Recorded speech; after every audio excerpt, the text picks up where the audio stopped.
Welcome to the Encore Audio Archives YouTube channel. I'm Taper Dave, and this is my channel. I've uploaded hundreds of talks here that I've recorded at meetings in West LA, and I've also recorded conventions starting in 2013. I've got a bunch of those up. And Walt and Mary Murray, the original owners of Encore Audio Archives, started the company in the 80s, and Walt recorded Joe and Charlie's and a bunch of stuff down in Vista, California. My sobriety date is June 20th of 1994. I hope you find something you like, so please like and subscribe to my channel and comment down below. If you want to hear something that I don't have or that you don't see, I'll see that I get it. Anyways, take care and have a great day if you want to. I'm Patti and I'm an alcoholic. And I'm really grateful to be here. I'm grateful to be here for a couple of reasons. One, if I wasn't here, I would be in a bar, and I choose not to do that today. For an alcoholic of my type, it is incredibly unusual to be sober at 2 o'clock on a Saturday afternoon. This is not my nature. Being sober, fully dressed, I have on the appropriate clothing. They may not match. I've already had 3 people tell me that my colors don't match and my earrings are the wrong kind. But at least I've got on one of everything. And I'm pretty much guaranteed that although I will start to undress as the afternoon goes on, I won't undress to the point where I'm going to embarrass myself or risk getting arrested. And that, for an alcoholic of my nature, that's not possible. And if you have any doubt as to how I got to a place where I can be sober at 2 o'clock on a Saturday afternoon, where I can be fully dressed and, at least to my satisfaction in my right mind, I can tell you that the way that you get from here to where I was is through the power and the magic of the 12 steps of recovery. I am convinced that there is no way for an alcoholic of my nature to stay sober and recover except through the 12 steps of recovery. I know plenty of alcoholics, and the book even talks about it. The book talks about Alcoholics Anonymous not being the only way for people to stop drinking. The book Alcoholics Anonymous suggests that there are other ways for people to live their lives without drinking alcohol. It's my experience that the only way for an alcoholic of my nature to not drink and to enjoy his or her life is by incorporating the 12 steps of recovery into their life. We can study the steps all that we want. If I don't incorporate them into my life, they have very little or no value. So I'm going to share with you this afternoon my experience, strength, and hope with the 12 steps. This is only my experience. Some of what I'm going to share with you, however, is knowledge that I've acquired watching other people in their journey of recovery. Some of what I'm going to share with you, I'm just simply going to make up. And it's up to you to decide which is which. I arrived in Alcoholics Anonymous on October 4th, 1975. I was a chronic, hopeless, helpless alcoholic. I had no way of going a day without drinking. Not only did I not have any way of going a day without drinking, I really had no desire to go a day without drinking. I think one of the funniest lines in the book, Alcoholics Anonymous, is the line that talks about we tried to control and enjoy our drinking. I don't know how you do that. You can either control or you can enjoy, but I don't think you can do both. I have never tried to control my drinking. It never occurred to me to cut down on my drinking. It never occurred to me to go a day without drinking. It's just alcohol for me was a solution to my problems in my life. When I came to Alcoholics Anonymous, I heard people say really bizarre things like that alcohol was a problem. Alcohol wasn't a problem for me. Alcohol was a solution for me. Alcohol was a thing that allowed me to go to work, to go to school, to go to the grocery store, to go to the laundromat, to do life. I could do what I needed to do when I was drinking alcohol. It never occurred to me to not drink. And yet when I came to Alcoholics Anonymous on a Sunday night, much to my chagrin, I suppose, my first meeting of Alcoholics Anonymous was a speaker meeting, and the guy that was talking that night, who I thought was a true loon, made a comment that we don't drink between meetings. And I looked around that room that night, and I didn't see anybody drinking in the meeting. In Alcoholics Anonymous today, it would be a little different because even this beverage looks like a bottle of beer. I would have been much more comfortable if I would have seen a few of you drinking something out of a brown bottle. But I didn't see anybody drinking in the meeting. And my first thought was, if you're not drinking in the meeting and you don't drink between the meetings, when do you drink? And it made me nervous. I couldn't figure out why I ended up in a place where people didn't drink alcohol. I arrived here through the courts, and of course my next thought was the judge made a horrible mistake. I had been arrested for my 12th drunk driving assault, and 24 years ago they didn't get their underwear in such a knot about drunk driving as they do today. It just wasn't a big deal most of the time. At least on 11 of them it wasn't a big deal. I mean, I lost my driver's license. They took my privilege to drive in the state of California away for life. I didn't know that's what they did. They told me they were taking my driver's license. I thought, well, I'm going to have a little hard time cashing a check. But I never knew what that little piece of paper had to do with driving my car. And so I had no driver's license, but that didn't stop me from driving the car. But that was about the biggest consequence I had paid for the first 11, except for a lot of money, for the first 11 drunk drivings I had. On the 12th drunk driving assault, and the assault really didn't have much to do with me ending up in Alcoholics Anonymous. The assaults had a lot to do with black eyes and blood and broken teeth and broken bones, but not a lot to do with Alcoholics Anonymous. But I arrived here on that last one. I was offered an alternative, and 24 years ago they had a program that was a pre-sentencing program, and if you complied with the conditions of that program, that drunk driving, they erased it from your record. And so I had gone through, in that program they told me that I had to attend meetings of Alcoholics Anonymous. And that's how I got here. So I'm in that meeting that night thinking, oh my God, they've made a horrible mistake. I mean, if they'd have sent me to a driving school, it would have made more sense to me. I didn't understand why they sent me to a place where people didn't drink. And I know today, and I didn't know then, that I have a disease that manifests itself in justification, rationalization, and denial. Whatever it is I do, I can explain to you why I had to do it that way. Whatever it is I do, I can give you a reason why it was that way, and as I'm telling you the reason, I'm hearing the reason, and as I'm hearing the reason, I'm believing the reason. So I thought that I should have been sentenced to a place where people learned how to drive. If the judge had sent me to this here school of safe driving, it would have made a lot more sense to me. I didn't understand why he sent me to a place where people didn't drink.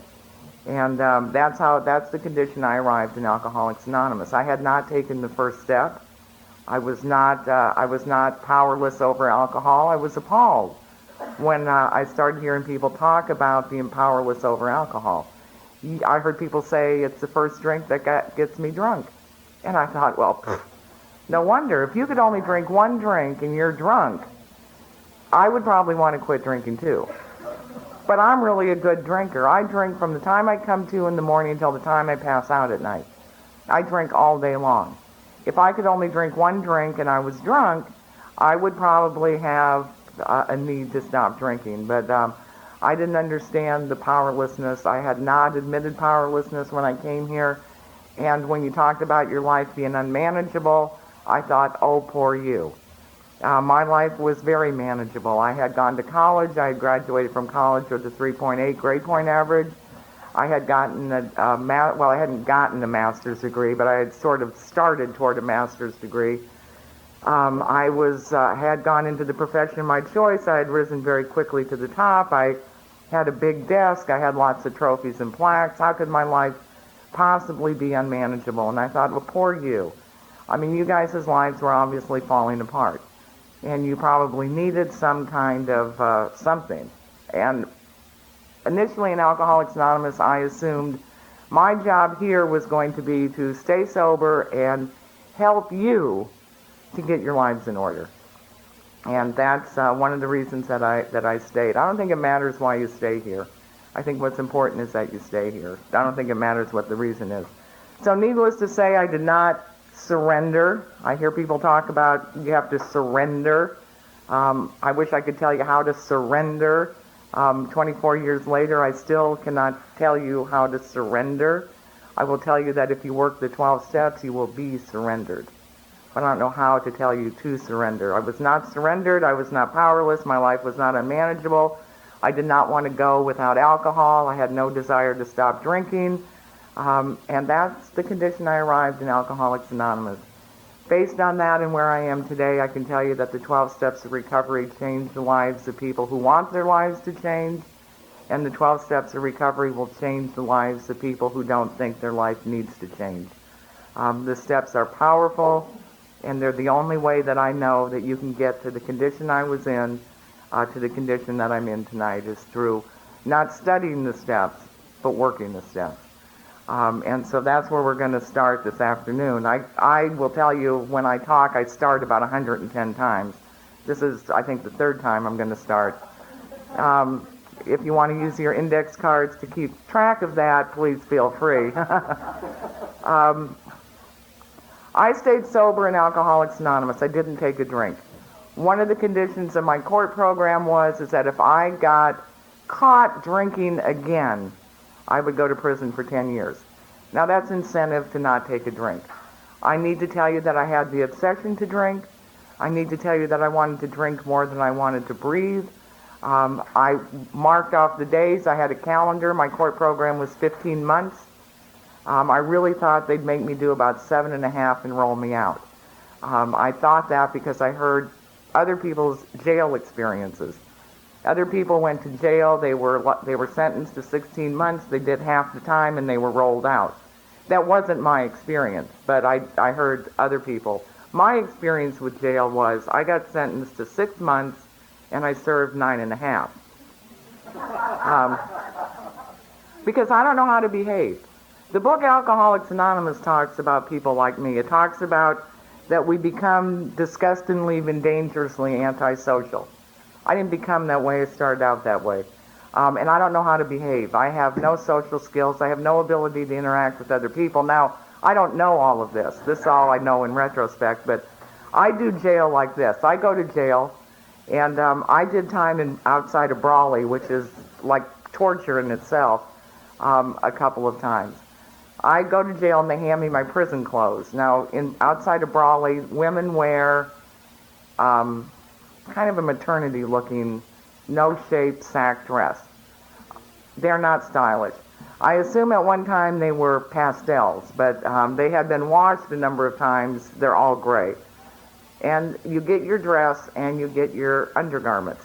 They gave me underwear that were too big for me.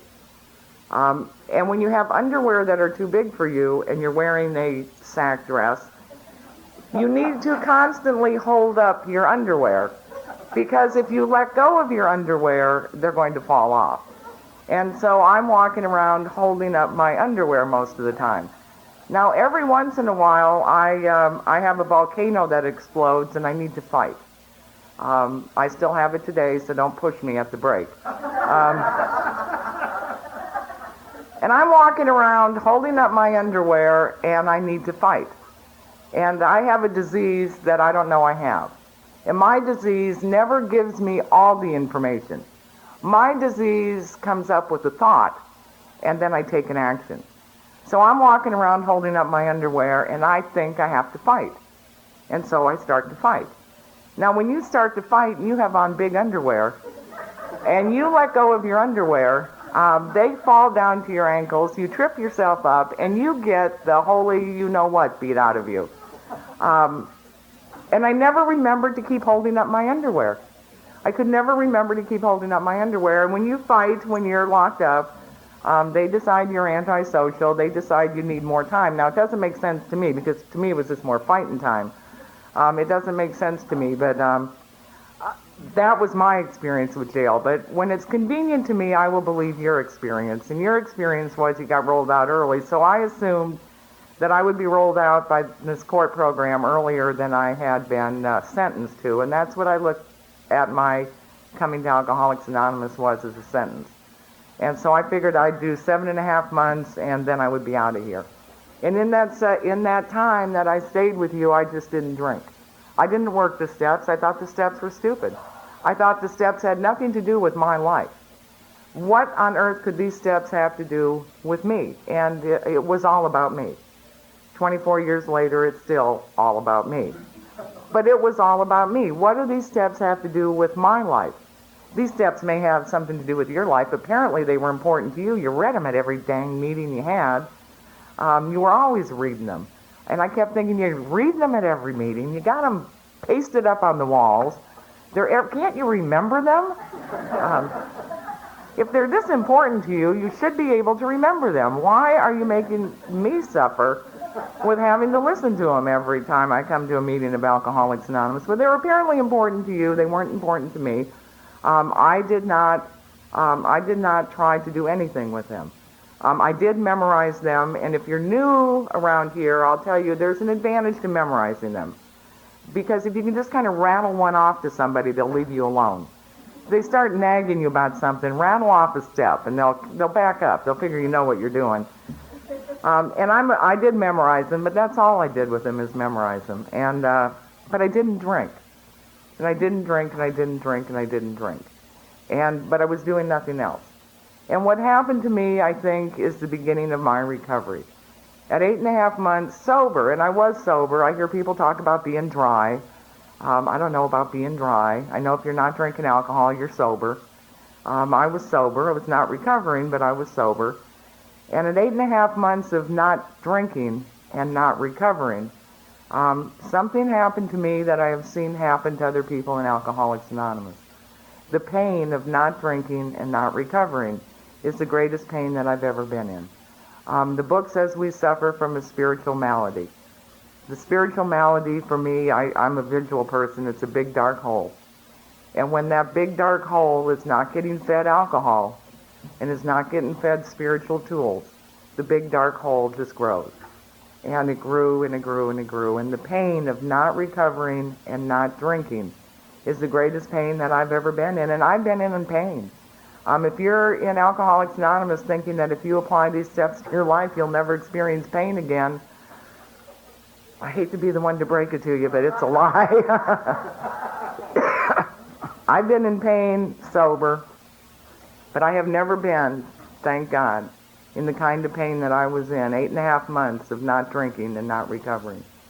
And that pain drove me to my knees. And 8.5 months away from my last drink is when I finally took the first step of recovery in Alcoholics Anonymous. I admitted that I was powerless over alcohol and that my life had become unmanageable. And for me, how that looked was, on my knees that night, and I remember it like it happened last night, on my knees that night, I had a visual of that little boy that I think it's a fable, that story of the little boy who leaves his home and he's walking in the woods and he comes up, I'm probably making up most of the story, but he comes up, and if I am making it up and it's not written this way, they should rewrite it this way because it's way better than the truth. But I had a visual of this little boy leaving his house and walking through the woods, and he comes up to a river and he starts walking up the river, and it's a little creek really, he starts following it up. And as he follows it up, it gets wider and wider and wider. And he's following it up, and it's getting wider, and it's getting more, is that a bird back there? Okay, good, I'm not having hallucinations. I did eat some acid in the 60s, and I'm still kind of suffering once in a while from that. But as he's walking up this river, it's getting wider and wider, and it's getting more rapid and more rapid and more rapid and more powerful. And as he gets to up further, he comes around a corner, and as he goes around the corner, he sees a dam built across the river. And on the other side of the dam is this tons and tons, or gallons, however they measure water, this big, big body of water on the other side. And he gets the idea that somehow this dam is holding back all this water. And it's letting just enough water out so that the water can go into town to provide water for the people in the town. And he's kind of awestruck by it as he's looking at it, and as he's looking at it, the dam springs a leak. Now this is the part that I think is really the story. The dam springs a leak. And he doesn't think about it, he doesn't analyze it, he doesn't think of consequences. He just leaps into action. He runs to that dam and he puts his finger in the hole to hold back, to keep the dam from breaking and to hold the water back. And in that moment, with his finger in the hole, he feels incredibly powerful. He's holding back this huge body of water. He's responsible for keeping this body of water from breaking through the dam and flooding the town below. And he's feeling incredibly powerful, and as he's having that feeling, the dam springs another leak. And he Quick puts another finger in the leak. And it springs another leak, and he puts another finger in, and another leak, and he puts another finger in. And the whole time he's realizing how powerful he is, holding back this water, protecting the town. And another leak, and pretty soon he's got all 10 fingers in the dam holding back the water. And in that powerful feeling that he's having, in that the dam springs another leak. And the little boys run out of fingers. Now, in Al-Anon, I think they start putting their toes in it, but and any other body part they can think of, but but here we're only putting in our fingers, so. Sorry to interrupt your viewing. Taper Dave here. Just wanted to take a second to ask you to like and subscribe to my channel. Let me know if you like what you're listening. I've got some very good talks here, and this one's a great one. Just curious, do you think this is better than Zoom? Tell me what you think. When the dam springs the 11th leak, the boy realizes his powerlessness. That regardless of his successes, regardless of the things that he's done in his life, regardless of the times that he's gotten through, that he's been successful, regardless of all the power he may have had up until that moment, when the dam springs the 11th leak, he's powerless to do anything to hold back the water and to save the city. And that was my powerlessness. That's how that night I identified my powerlessness, because you see, I had had a lot of successes. I had done a lot of things that were very incredibly important and very successful in my life. But finally, alcohol sprung the 11th leak. Finally, there was the moment of my powerlessness, and it didn't take away from all of the things that I had done. It didn't discount any of the successes that I had. I still had them all. Every once in a while, I hear people in AA talk as if when we admit powerlessness, that what we have to do is give up anything that was ever good in our life. That somehow we have to minimize any successes. Well, that didn't really happen. Well, that wasn't really that important. All of those successes are powerful. The problem, if you're alcoholic, is that alcohol fueled every one of those successes for me. Alcohol, every success I had in life was fueled by alcohol. My college education was fueled by alcohol. Most of it was in a blackout. I wish I could tell you, what I learned. I don't have a clue. But I graduated with a 3.8 grade point average. My professional life, my successes were fueled by alcohol. I was in the newspaper business, and I was a blackout drinker too, and I love blackouts. I always have to say this. I wish I could have a blackout sober. I love blackouts. There are people in AA that blackouts scared them. They had a 4-minute blackout, they panicked, and they came to AA. I love blackouts. I love leaving work on September 12th, going back to work on September 20th, and finding out I'd been there the entire time. It makes the time between paychecks go really fast, but that's how I functioned. I functioned drunk. But sometimes blackouts would be a little annoying. I can remember more than one time, because we were a community paper, we often gave awards, and because God had given me a gift, we often won awards. I can remember a number of times that I came out of a blackout standing behind a podium much like this in a room full of people holding an award, not knowing if I was giving it or receiving it. And so I would say thank you, and I would go sit down, and then they'd tell me I was presented into the Junior Women's League, and I'd have to get up and start over again. And I remember a number of those times, but all of those successes were fueled by alcohol, and all of my failures were fueled by alcohol. And if I get to own success or if I get to own the successes, then I have to own the failures. And they were all fueled by alcohol. And that was my powerlessness. Powerlessness is not a bad thing. Powerlessness is not a negative word for me, in my experience. Powerlessness is not a negative word. Powerless simply means I ran out of fingers to hold back the water in the dike. And I no longer had the resources needed to continue to live the way that I was living. And I believe God intervenes on us in the moment of powerlessness.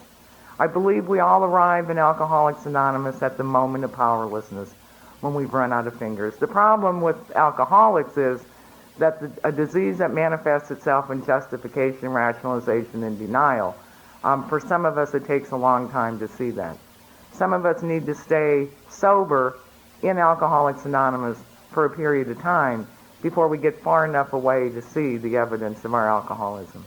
And that was certainly my case. It took 8.5 months for me to get far enough away to see the evidence. And my life had become unmanageable. Alcohol controlled every area of my life. Alcohol decided where I would live and work and play. Alcohol decided what I would do and who I would do it with. Alcohol controlled what I would do and who I would do it to. If it came between you and a drink, I took a drink. If it came between a drink and a job, I took a drink. If it came between anything and a drink, I took the drink. There were always more yous, there were always more jobs, there was always more stuff. If it came between it and a drink, I took a drink. That was the unmanageability. Alcohol controlled every area of my life. And the only hope then for me was Alcoholics Anonymous. And I wish I could tell you that after that night, after I took the step, or the step took me, after I admitted my powerlessness and the unmanageability, I wish I could tell you that I looked at the rest of the steps. I knew they were the solution to the problems in my life, worked them all in about the next day and a half, and skyrocketed to recovery. But that isn't the case. That isn't my story. I would tell you that, but I'm, at home. Sometimes when I'm out of state, I tell that story. But that isn't true for me. And my experience in sponsoring women in Alcoholics Anonymous is that it isn't true for most of us. Most of us are hesitant. Most of us are resistant. Most of us will not work the next one of the 12 steps of recovery until our back's against the wall. The pain's so great, it's do it or die, and we have no other choice. Under those circumstances, I become willing to look at the next one of the 12 steps of recovery in Alcoholics Anonymous. Step 2 is, I was raised Catholic. Now, I'm recovering from that, but I've also stayed sober long enough to realize it wasn't the Catholic Church. I have a hearing problem. I will always have a hearing problem. It's not what you say most of the time, it's how I hear it. It wasn't what the nuns said to me, but this is how I heard it. I heard the nuns say that I was going to burn for just as long for thinking it as I was for doing it. And I've always been a kind of into-action person. And I figure if I'm going to burn for thinking it, I'm going to get some enjoyment out of doing it. So, yeah. So, everything I thought, I did. I did some things I didn't even want to do. I did some things I knew ahead of time were disgusting. I did some things ahead of time that I knew were, I didn't want to do. But I had the thought, so I took the action. Sometimes we tell new people don't think, and I always like to mention this because I don't know how to do it. One day I'm hoping somebody's going to tell me how you do it. We tell new people don't think, and I think all the time. I'm talking to you, I'm thinking about something else. Then I start thinking about the fact that I'm thinking. Then I start thinking I shouldn't be thinking what I'm thinking while I'm thinking what I shouldn't be thinking, and then I try not to think about what I'm thinking while I'm thinking what I'm thinking that I shouldn't be thinking about, and I don't know how not to think. I'll tell you what, I'm grateful I don't have a loudspeaker on my head. So that everything I thought came barreling out. I mean, that would be truly humiliating, but I don't know how not to think. I think all the time. What I came to believe in the second step was that the day would come that I could have a thought and I wouldn't have to take an action on it. And I'm happy to report that's happened. I've had one very long lust attack since I've been standing up here this afternoon, and so far I haven't had to take an action on it.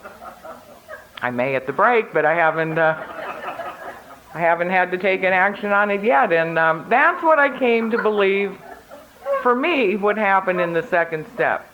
For me. The insanity of my disease is pretty simple. The insanity of my disease is I tend to do the same thing over and over and over, and I think the result is going to be different. Whatever it is, I think the result is going to be different. And probably the most explicit story that I can share with that, for me, is my drunk driving assault charges. I'm driving down the street. The light comes on behind me. I pull over. The officer walks up to the car. The first thing I do is slam the car door open. Now, my intention is to knock him in the private parts. And I have learned that men are very fussy about their private parts. So as the door is flying open, he jumps back. And when he jumps back, it's really a good thing, because then you can get him in focus. You know how when they come to the car, they're like really too close to focus in on. So If you can get him to back up a little bit, you can get him in focus. And I look at him and I think, one of him, one of me. One of him, one of me, I think I can take him. One of him, one of me, it looks like a fair fight. One of him, one of me, I think I'll try, and I go for him. And it's a pretty good, I was much younger then, and it's a pretty good fight for a few minutes. But I never remember the fact that he has a friend back at his car. And the friend back at his car has a radio. And the friend calls some more friends. And pretty soon it's 3 or 4 of them, one of me. Well, I know it's not any fair anymore, so I say, "Uncle." And they cuff me and they take me away. And the next time, though, that the light comes on behind me, I pull over. The officer walks up, I slam the door open, he jumps back, I get him in focus, I think, one of him, one of me. One of him, one of me, I think I can take him.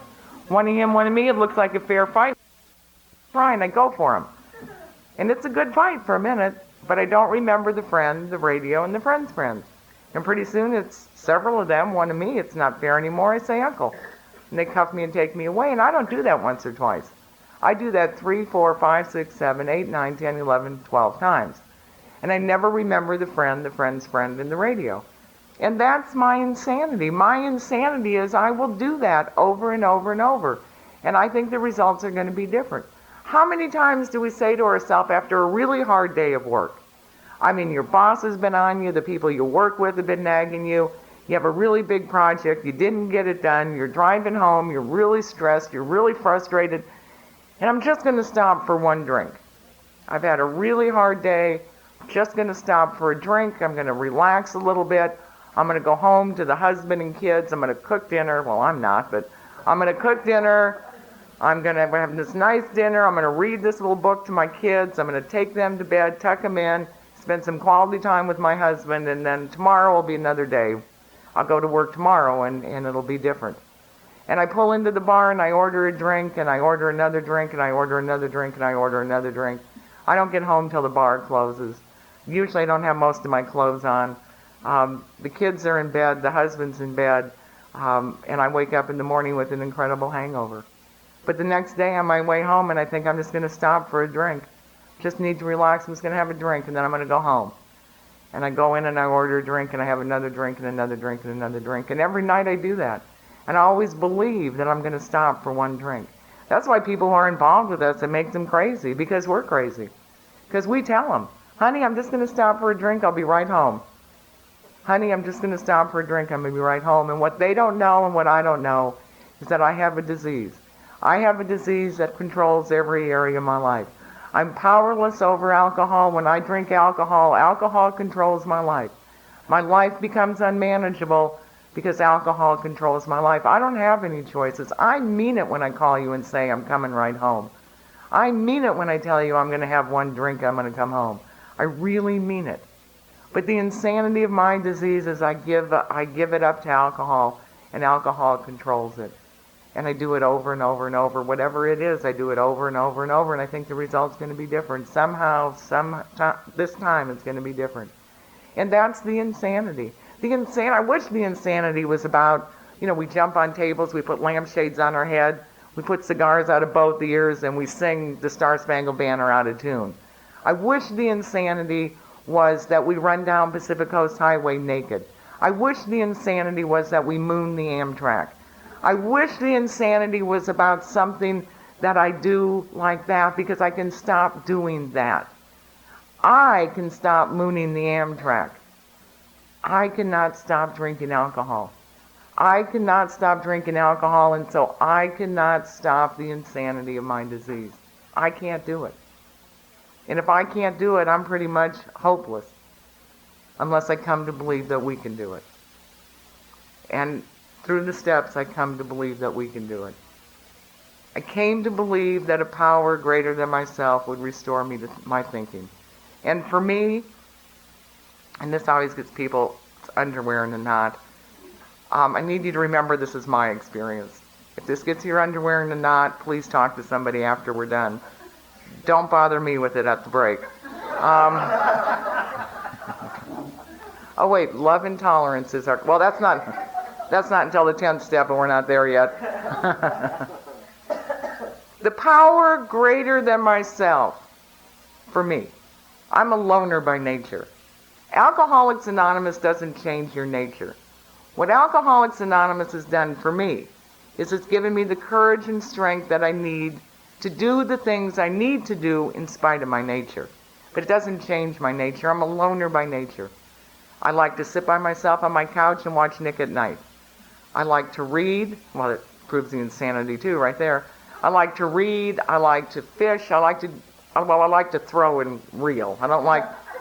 I'm not real big on catching because then you have to take the fish off the hook and they're really stinky, but I like throwing and reeling. I like to be by myself. And in AA, sometimes I hear, an alcoholic by themselves is in bad company. I think that's poop. I am really good company. I entertain myself beyond anything anybody else could do for me. I am truly good company. An alcoholic by themselves is not bad company. An alcoholic drinking by themselves is bad company. But I'm really good company. I like myself. I like my company. I'm not real fond of you. I told you I truly am what the book describes, dangerously and disgustingly antisocial. I have no social skills. I have no ability to interact with you. I don't do it well. I can't carry on a conversation beyond, hi, how are you? I just don't have a lot of ability to interact appropriately. Well, I can interact, but not appropriately with other people left to my own devices. But you give me that ability. You give me the courage and strength to come here and be with you. You give me the courage and strength to interact with you. You role model with me how to be with other people. So I just do what you do. I mean, if you really want to fool me, start behaving inappropriately and I'll just start, copying you. But I'm a loner.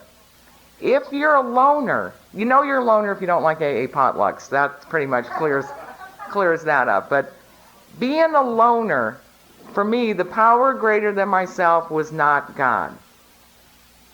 And I don't have a problem with God. I do. I have one problem with God. I truly believe we are all God's children, and I have always wanted to be an only child. That's the only problem that I have. That's the only problem I have with God. Other than that, I have no problem. But for me, the power greater than myself in step 2 was not God. You see, being a loner, if I had come to believe that God was going to restore me to sanity, I'd have sat on my couch. God would have flown over, sprinkled me with sanity, taken off to wherever it is God hangs out, and that would have been the end of it. I would have never had to do another thing. My program would be 2 steps, 1 and 2.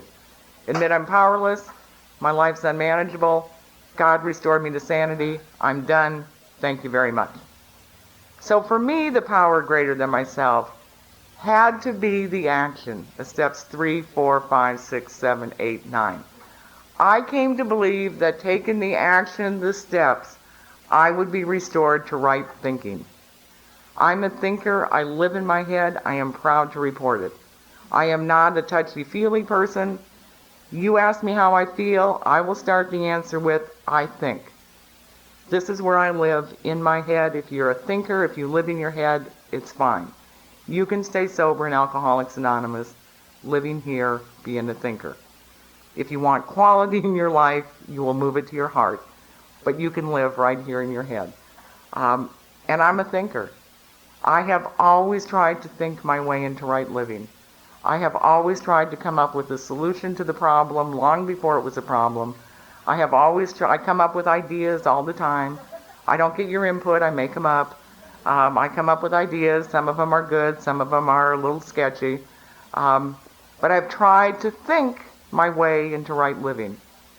Chuck said it years ago. What happened to me in working the steps is I have been able to live my way into right thinking. I always tried to think my way into right living. That didn't work for me. As a result of the steps, I have come to act my way into right thinking. I still live up here. I still think. The difference for me today is that when I have a thought, I don't have to take an action on it. Sometimes my solution is worse than the problem. I come up with it by myself and I don't ask for your input. What I know today is I don't have to act on that thought. I call one of you, I run it by one of you. You share with me how you have had the experience and what you have done. And then I act as if I'm able to do the things that you did. and in acting as if, I come to right thinking about whatever it is. And that's what I came to believe would happen in step 2. It wasn't a big working step. It wasn't a big pen and paper. It wasn't a big anything. It was a simple knowing that I could, as a result of working the steps, that I could live life on life's terms with some kind of peace and some kind of serenity and an incredible amount of success. And that's what I came to believe would happen in step 2. And then the work started.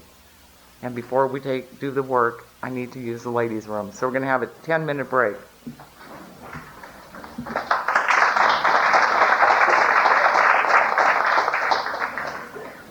Okay, we're back. We had a couple questions during the break. One of them is on step 11, so I'm going to hold that until we get to step 11, because if I start talking about step 11 now, I'll think I'm done. So we'll hold the step 11 question for the step 11 writer until then. A couple questions that came in during the break. I took steps 1 and 2 with my sponsor with seriousness and honesty. I don't feel any sense of relief or belonging to the program. How come? Steps 1 and 2, in my experience, have nothing to do with sense of relief or belonging to the program. Steps 1 and 2, for me, are the first 2 steps in a 12-step journey. For me, any sense of relief or belonging to the program came as I continued along with the steps. Steps 1 and 2, all steps 1 and 2 did for me was give me an understanding about my disease and to give me an idea that there might be a solution. Knowing that I have a disease and thinking there might be a solution, I don't think should bring about any sense of relief or belonging to the program. If anything, people who do step 1 and 2 and then stop there probably suffer from chronic malcontentedness more than they ever did before. And so if you're looking for a sense of relief or belonging, you need to trudge along with the rest of the steps. The other question that I got that I thought was interesting was, how do you help someone you sponsor work step 1? One of the things that I meant to mention that I forgot was that powerlessness, the powerlessness in step 1, for me has to do with it whenever I get into the ring with alcohol. Whenever I get into the ring with alcohol, I'm going to lose. My powerlessness manifests itself in every aspect of alcoholism. That when it comes to alcoholism and me, if I get into the ring, I lose. And if you sponsor, or if you work with new people, or if you've even tried to have a meaningful discussion with a newcomer about alcoholism, you offer them a suggestion and they go, well, yeah, but da-da-da-da-da-da-da. And you say, and so then you try to offer the suggestion in different terminology. And they argue that with you. And then you come up with new words to offer the same suggestion. And they're arguing and you're trying to offer your experience, strength, and hope. And they're arguing and you're offering experience, strength, and hope. And they're arguing and you're offering experience, strength, and hope. What I find for me at that moment is I'm in the disease I'm in the ring with alcoholism. Whenever I'm arguing with someone who's new or relatively new, I'm in the ring with alcoholism and I'm going to lose. So when you're working with somebody and you're trying to help them work step 1, my suggestion is to just advise them not to drink.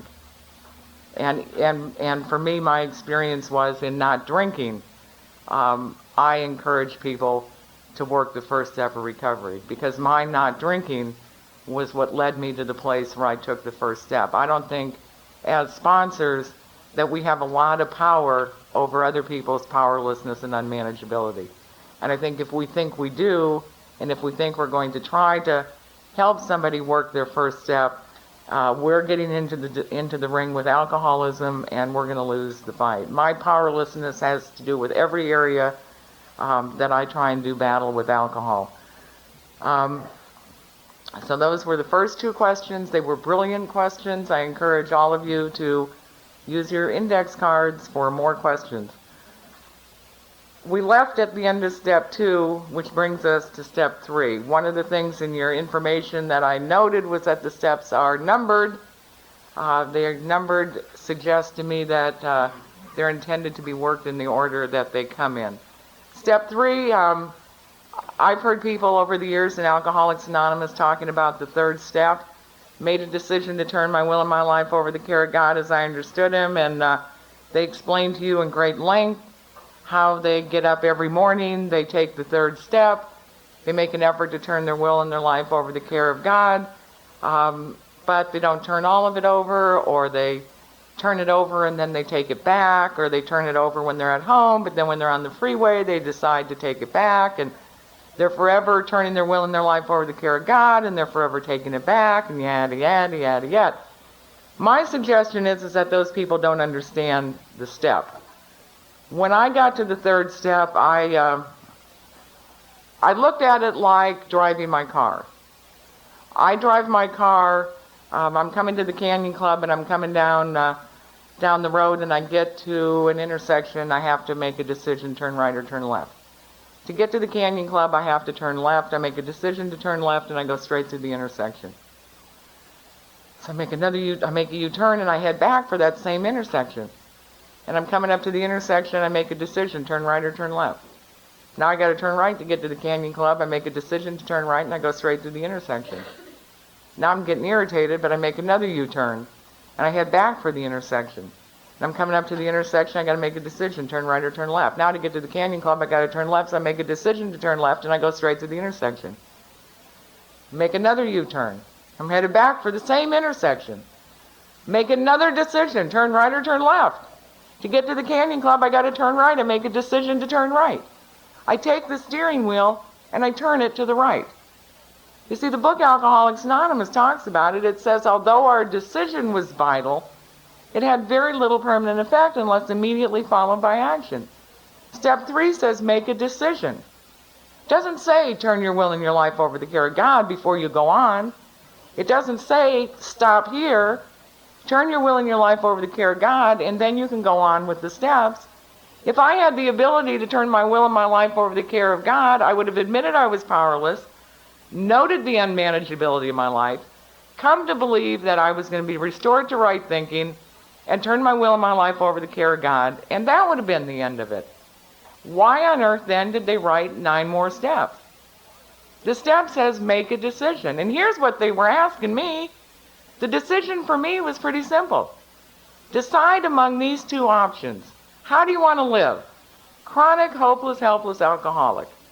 Sleeping with people you don't even like. Doing things that are incredibly disgusting. Not having the ability to run your own life. Not having any control over your life. Having to live in incomprehensible demoralization and despair.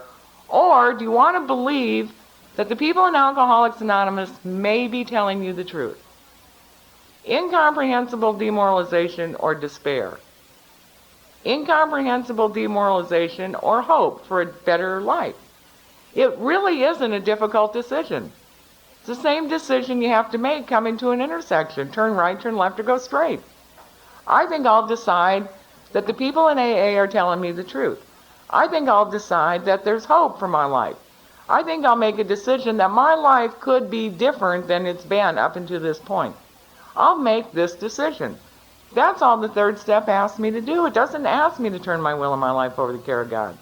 It doesn't tell me that at that moment that my will and my life becomes anybody else's business. It just says make a decision. Do you want to live in chronic alcoholism, or do you want to live with some hope that the people in AA may be telling me the truth? And I chose to live with hope. I made a decision at that point that I would believe the people in Alcoholics Anonymous, not all of them, this is not the bedrock of mental health, but that the majority of them were telling me the truth. And that the things they shared about their life experiences, the things they talked about that they did without taking a drink of alcohol, was possible for me to do without taking a drink of alcohol. That in making this decision, that believing that the people in AA were telling me the truth, that the things they shared in meetings were true, that I too could have the ability to live that way. And that's all the third step wants me to do, is make a decision. then the work starts. The fourth step, I looked at the fourth step. I'm a journalist by training. I'm a writer. That's what I did for a living for a long time. That's what I went to college to learn how to do. I thought writing an inventory was for those of you who weren't creative writers. Those of you who didn't have a lot of creative writing skills probably were going to need to do this fourth-step inventory just to brush up on your writing skills. And so I, of course, didn't figure I needed to do it, and I didn't do it. I didn't do it, and I didn't do it, and I didn't do it. My disease manifests itself in isolation and loneliness. My disease tells me that I'm different than you. My disease tells me that you're not going to understand. There's really no sense sharing with you because you're not going to have an answer for me because I'm different. I'm unique and I'm special. Now, I know I'm the only person in AA who ever thought that about themselves, that they were unique and that they were special.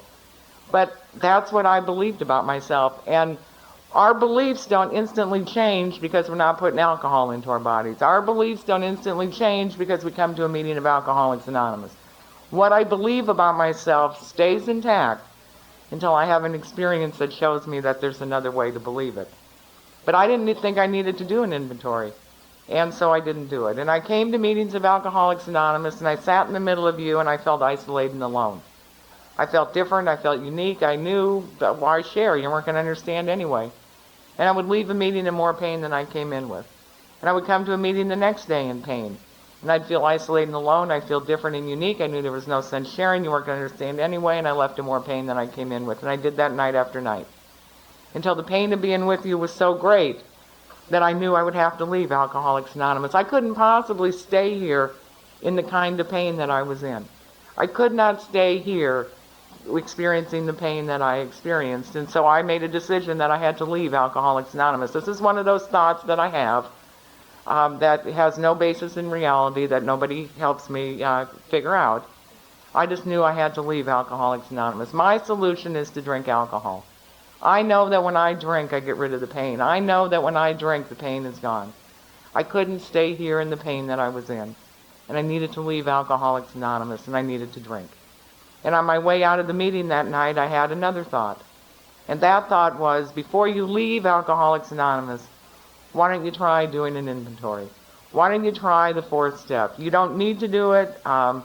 There's no benefit in it, but why don't you just do it before you leave Alcoholics Anonymous? And that's the reason I did my fourth step. I don't think it matters what your motive for doing anything in Alcoholics Anonymous is. I think what's important is that you do it. I went home that night and I got the big book, and you don't have to be a writer to know that the big book is really very poorly written. I mean, if that book wants to hold our attention, first off, I think they should have put some pictures in it. If they want to hold your attention, they should have done something except have page after page after page of text. And by interesting, I suppose, the part about the fourth step is the only break from text in the book Alcoholics Anonymous, and it shows that little diagram. And it shows 3 distinct columns: who I resent, what they did to me, and how it affected me. Well, hey, this looked like fun now. I mean, who I resented, everybody. Anybody who breathed air that should have been mine, I resented. I was angry at everybody. You always got what should have been mine. You always achieved what I should have had. You always seemed to have what I didn't have. I mean, I resented everybody who breathed air that I thought should have been mine, so I put all their names on my list. I had to put person 1, person 2. Gas station attendant A, gas station attendant B, because I didn't even know all the names of the people. But I quickly wrote who I resented, everybody. Next column, what they did to me. Well, I've wanted to tell you all my life what they did to me. I've tried to tell people all my life what they did to me. This is like a grand golden opportunity. What they did to me. And I filled up that column.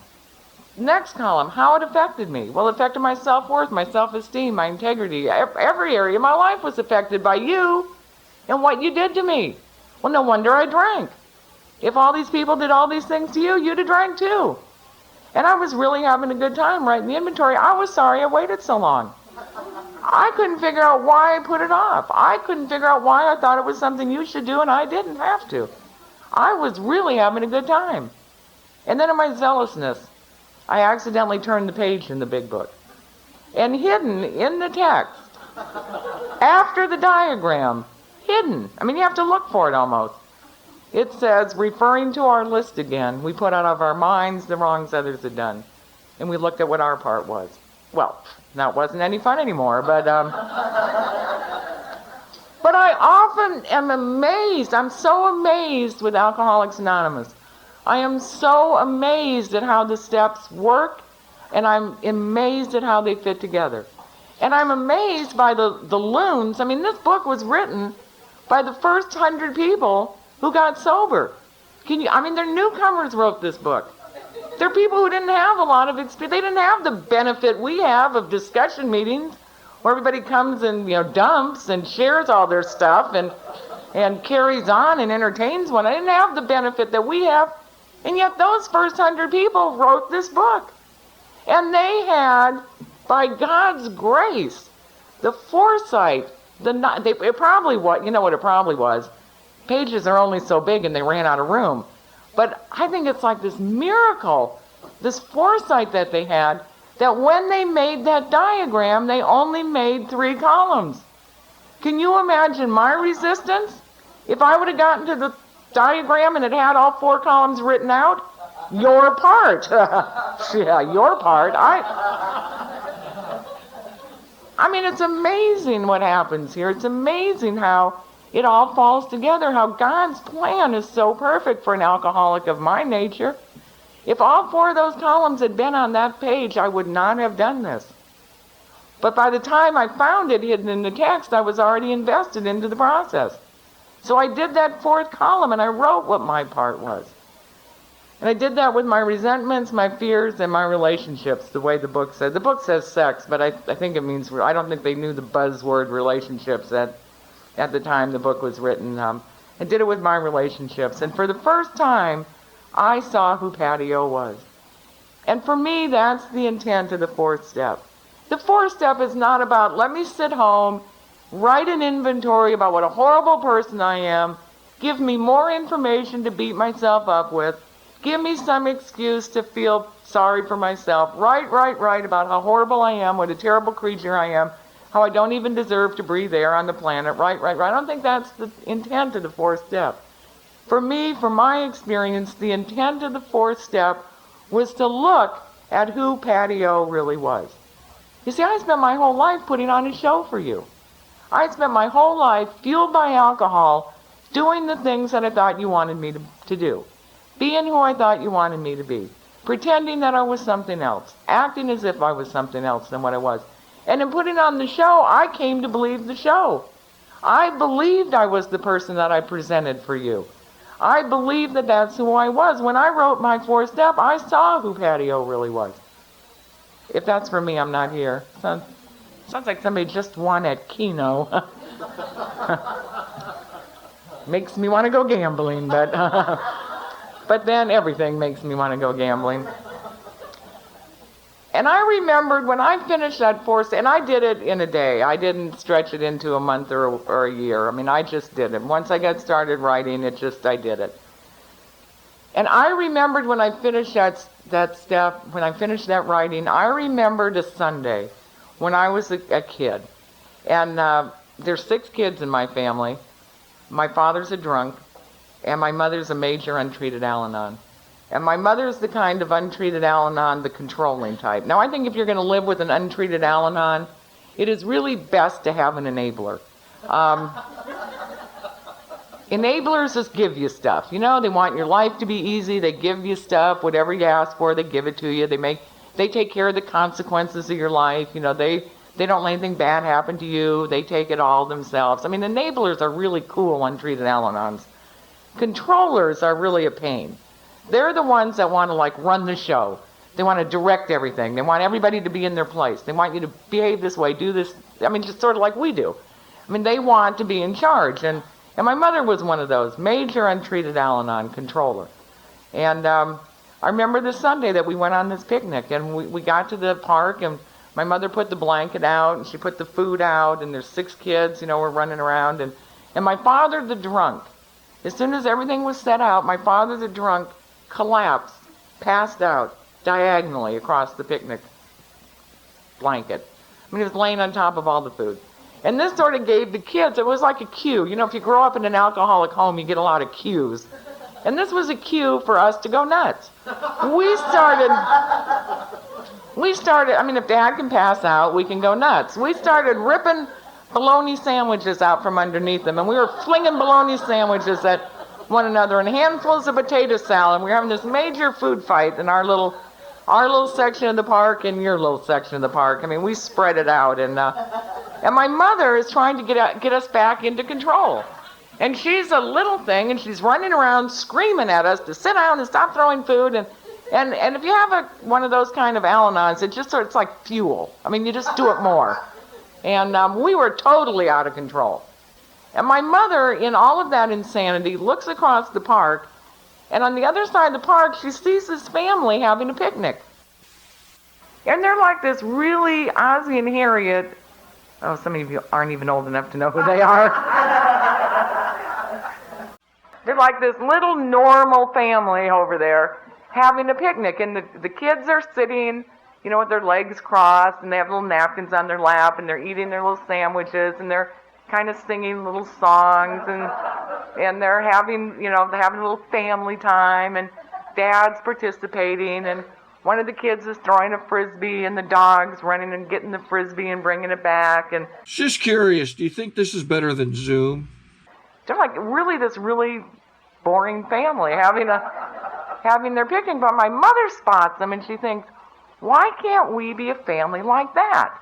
Why can't we be like that? Why can't we be like them? So my mother gets this idea. And for an untreated Al-Anon, an idea can be as deadly as a drink for an alcoholic, because my mother is focused on this idea all week. We're going to have a picnic like that. We're going to be a family like that. She went out and bought a wicker picnic basket. I know some of you don't know what that is. Melmac plates and cups, matching colors, that puts the fear of God into all of us for an entire week. We go the next Sunday to the same park. My mother sets out her blanket, the picnic basket, the Melmac plates. She props my father, the drunk, against this tree, so that when he passed out, he just kind of went against the tree and he didn't interrupt the picnic. We took the dog, who hadn't been out of the backyard in, 10 years. We tried playing Frisbee. The dog didn't have a clue what to do with the Frisbee, but we sat there and we had this normal Sunday afternoon in the park picnic. And that night when I finished my 4th step, I remembered that Sunday. And I thought, what if on that Sunday there was a family on the other side of the park looking at us saying, why can't we be a family like that? Why can't we be a family like them? And you see, that's how I lived my whole life. Being a family like that. Being a family like them. Putting on a show for you. And I had come to believe the show. When I finished my 4th step, I could no longer believe the lies that I had told myself year after year after year after year. When I finished my 4th step, I saw who I was. The good and the bad. All of it. And then I looked at the 5th step. And I thought, it was truly, truly, truly cute. I believed sharing this information with another human being was for those of you who weren't raised Catholic. Because those of us who are Catholic, we know about confession and we know it doesn't work. And those of you in AA who weren't Catholic probably needed to have this experience so that you would also know that it didn't work.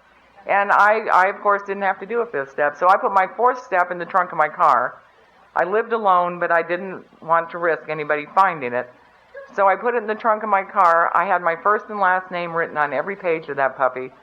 And I drove around with a sense of impending doom.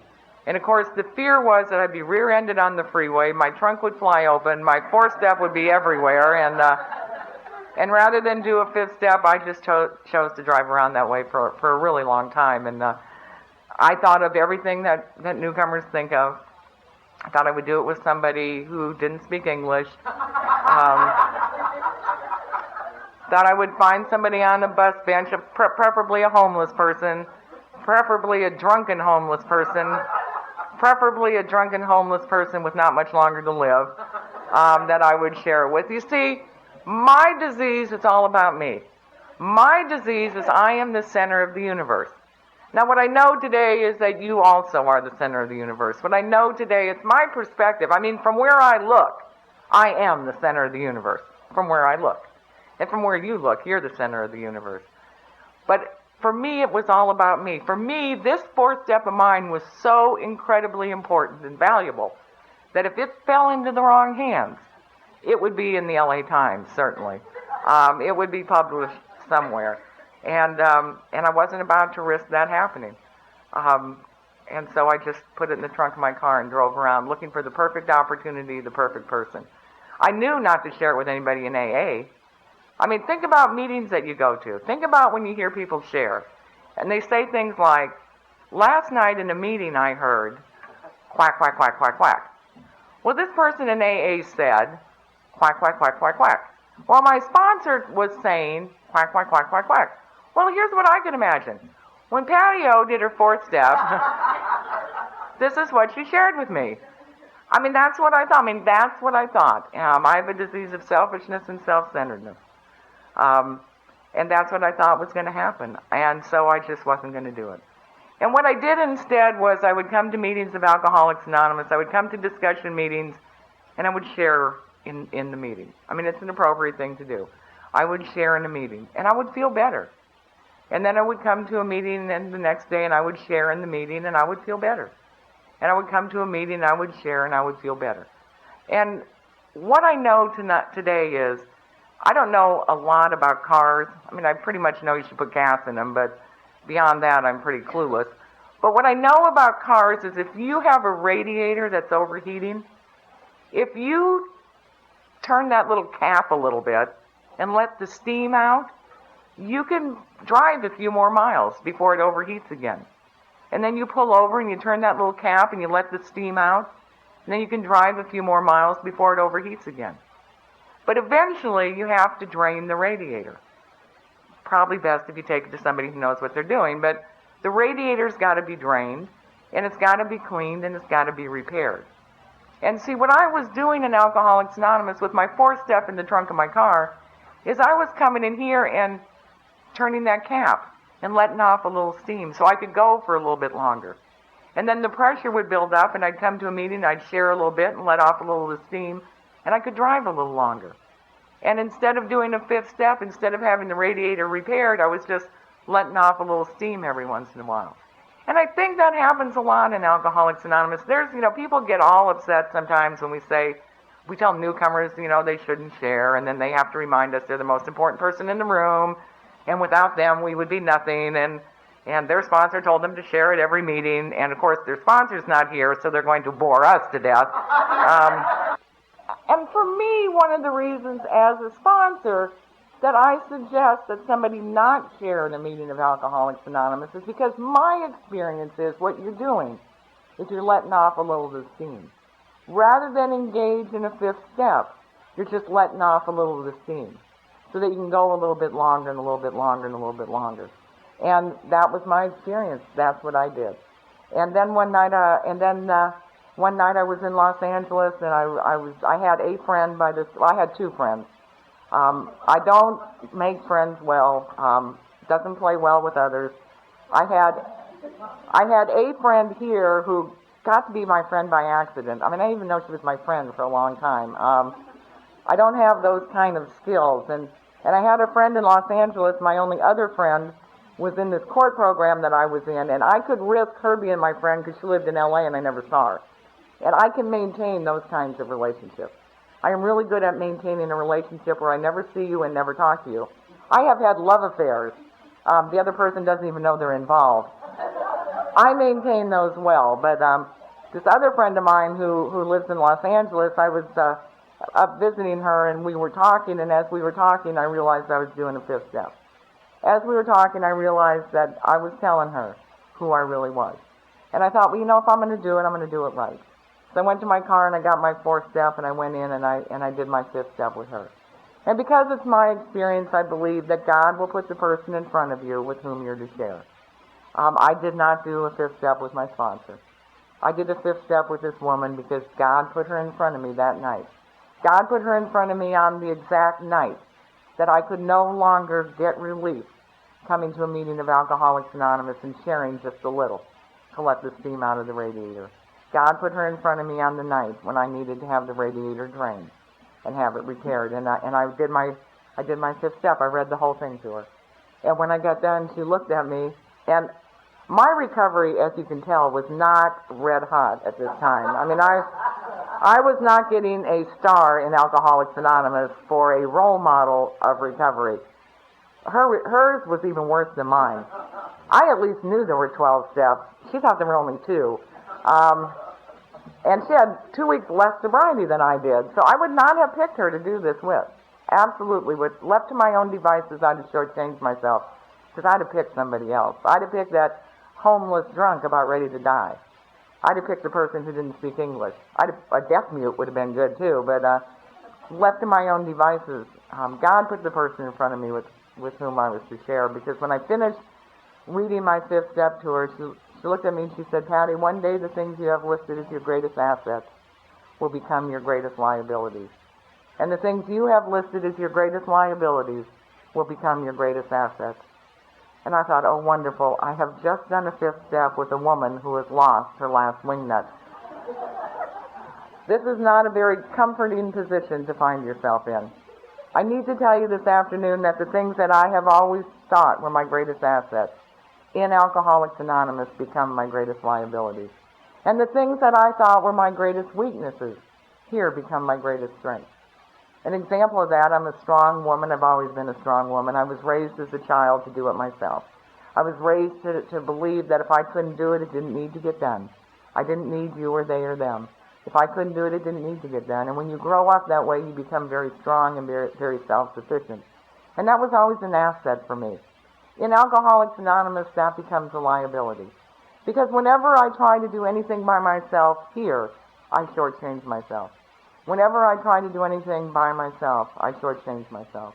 Whenever I put out my hand and I ask one of you to take my hand and walk with me through it, you add to my life and you give me new tools. And that strength that I have always thought was an asset becomes a liability in Alcoholics Anonymous, because I will continue to shortchange myself with it. And that has happened for me in every area of my life. And that was my fifth step. It was as simple as that. It was as simple as sharing with another human being.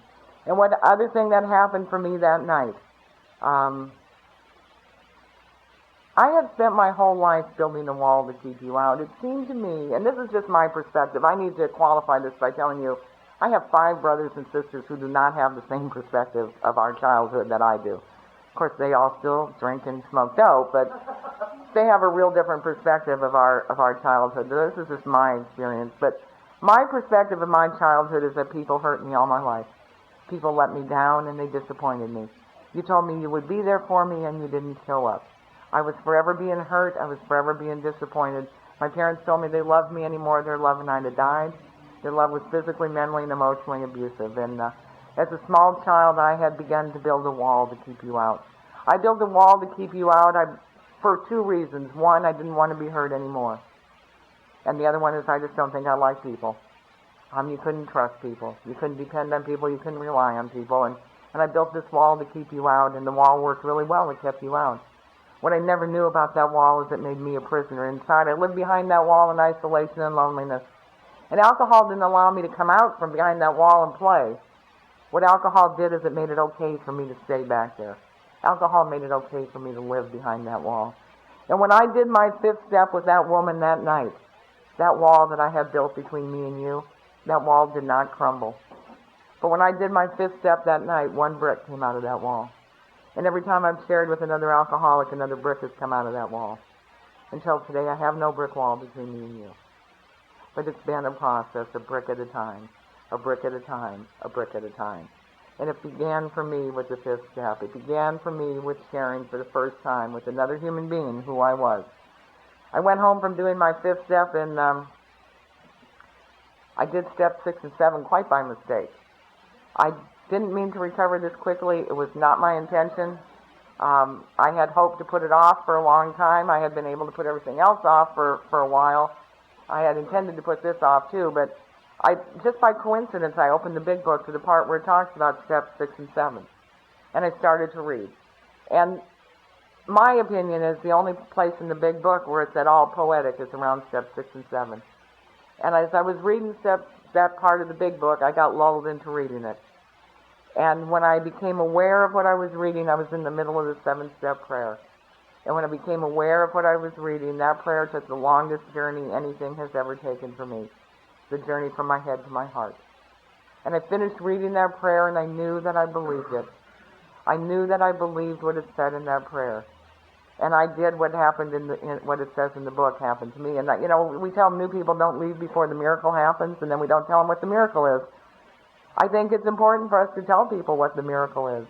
The miracle here, for me, is what it says in the big book when it talks about step 7, when it says we walk away from the person we have been all of our life to start to become the person God intended for us to be. That's not exactly what it says. It says we walk through the archway to freedom. I walked away from the person I've been all of my life, and I think that's the miracle. I think the miracle here is we have an opportunity to walk away from the person who put on the show, the person who I had come to believe. The best I've ever described myself, I was an animal with latent human tendencies. That's what walked through the doors of Alcoholics Anonymous. That's who I have been all of my life. I thought I was this big, bad, tough person. I thought I was a fighter. I never won a fight. You'd think I would have learned. I thought I was big, and I thought I was bad, and I thought I was tough, and if you get in my way, you're out of my way. And if it's between me and you, it's me. And I had an opportunity to walk away from that person, to start to become the person that I am today. And if you ask me, I'll describe myself as kind, lovable, nurturing, caring, gentle. If you ask my friends, they'll describe me as something different, but I love the person who I am as a result of the steps. And I think that's the miracle. And I do believe too many people leave before that happens. Too many people leave before they give themselves the chance to become the person God intended for us to be. And they leave as the person that they walked in with. And they wonder why it doesn't work. It doesn't work, I didn't change. Why doesn't it work? It doesn't work because you didn't do the deal. Step 7 for me is the miracle. And it doesn't zap your character defects away. Oh, God, I wish it would. I didn't drink on Wednesday and wait to get drunk until Saturday. I drink on Wednesday, I'm drunk on Wednesday. I want instant gratification. If I drank on Wednesday and it didn't affect me until Saturday, I'd have probably not drank. I want it right now. I want instant. That's why I drink. The steps are not instant. Steps 6 and 7 are certainly not instant. When I did those steps, my character defects didn't get zapped away. They are not floating around this room. You do not need to worry about one of them landing on you. When I did steps 6 and 7, what happened for me is I had the opportunity to become aware of my defects. I have an opportunity to become aware of the defect. And as the defect presents itself, I have an opportunity to live differently, to react differently, and to respond differently. I never had that opportunity before. The defect would appear and I would do it, whatever it was. Today I have an opportunity to be and act and respond differently with the defect. I look at my defects this way. I got them in a red wagon. I pull them around with me. I love my defects. My defects kept me alive long enough to get to you. I don't want them zapped away. What if they get zapped away? How am I going to live? So they're in this little wagon. I pull around with me. Everywhere I go, I have my little red wagon of defects. Sometimes I need to use one. Most of the time, you're with me. Most of the time, I can call one of you. Most of the time, you'll walk with me through whatever it is. But sometimes you're not there, and so I have to use a defect. One of my favorite examples, I must have been 12 years sober. I was sober a while. And I was supposed to give a lecture on spirituality. Not because I'm spiritual, but it was for my job. I had written copious notes. I was going to give a lecture on spirituality, and I had left my house late. Now, I'm one of those people, I think if I leave late, if I drive fast enough, I can get there on time. So I left late, and I was driving fast. And as I'm speeding down the coast highway, get to Crown Valley, I'm supposed to turn right on Crown Valley, And as I get to Crown Valley, there's like this traffic jam. Everybody's stopped, nobody's going anywhere, and I'm stopped in this traffic. Well, I'm already anxious because I'm late. I'm already trying to drive fast to catch up with myself. And I'm already anxious. And we move a little and we stop. And I'm getting more anxious. And we move a little and we stop. And I'm getting more anxious. And then this bozo behind me lays on his horn. I don't know where he thought I was going to go, in the trunk of the car in front of me. I mean, we move, we stop, he honks. And I'm anxious. And we move, we stop, he honks. And I'm more anxious. And I already know I'm late. And I already know I got to get there. And I already know this is interfering with my plan. And this idiot's honking at me. And now I'm getting really angry. And we move, we stop, he honks. I have had it. Put my car in gear, put the brake on. I'm in my dress-up clothes. I got my high heels on. I jump out of my car and I head for his. Fortunately, he had electric windows. He almost got it up. He missed by about this much. Just enough for me to get my arm in there. I got him by the collar of his shirt. I twisted his shirt and I pulled his little face to the window. And I started telling him about himself. Started telling him about his mother. I suggested he do things to himself that I really think are physically impossible, but the veins in my neck were sticking out, my face was red, and I was letting him have it, and I'm cutting off the blood to his head, and I'm turning his collar, and I'm yelling at him. Now, I'm sure he didn't like the way that felt, but it didn't make a difference until I didn't like the way it felt. And when I didn't like the way it felt, I realized that I had picked the defect up out of my wagon. Now, fortunately, the thought went fast, or he'd have been dead. But I realized I'd picked a defect up from my wagon. And I had used the defect that I hadn't used in a long time. And I didn't like the way it felt. And I asked God to remove it. And then I wish I could tell you that I let him go, but I did sort of loosen up a little bit. The blood started running back to his face. And I told him I was sorry for how I behaved. I said, I believe every word I said to you, but I'm sorry for how I said it. And I let him go, and he got the window up about that fast, and I got in my car, and traffic had cleared. I went to where I was supposed to go, and I gave the best lecture on spirituality I have ever given. And the reason I was able to do it is because step 7 worked. You see, I asked God to remove the defect. God took it and put it back in my wagon. And because I used the step, I didn't have to run the tape in my head that says, you're a lousy member of Alcoholics Anonymous. You really know damn good. You've been fooling all these people for 12 years. You haven't changed a bit. Everything's the same as it was. Quack, quack, quack, quack, quack, quack, quack, quack, quack. And I didn't have to run that tape and beat myself up. And even better than that, I didn't have to pull into a bar and go in order a drink. Because when I go into a bar and I order a drink, I have no more choices. The only choice for me now is to order another drink and another drink and another drink, and I have no more choices. If I don't take a drink, I have an opportunity the next time that happens to react differently to it. If I drink, I don't have that choice. If I don't like the way I live today, I can choose to live differently tomorrow. But if I drink, I don't have that choice. Now, I wish I could tell you I've never done that again, but at the same time, nobody's honked at me since. So I don't know how I would react to it differently, but I have a choice to react to it differently. So it's not about the character defects getting poofed away from you. People worry about becoming the hole in the donut. There are days I would like to be the hole in the donut, but that isn't the case. What happens is, in step 6, we become aware of the defects. And it's a process. They pop up. They're in the wagon. I'm pulling them along with me. I got them right here. They're always here. It's a process. How am I going to behave? This is the miracle. We have a choice to behave differently. And the defect pops up. I hear people say things, but it scares me. I'm working on patience. Please, if you're working on patience, you are going to be in 10 bazillion positions to be impatient.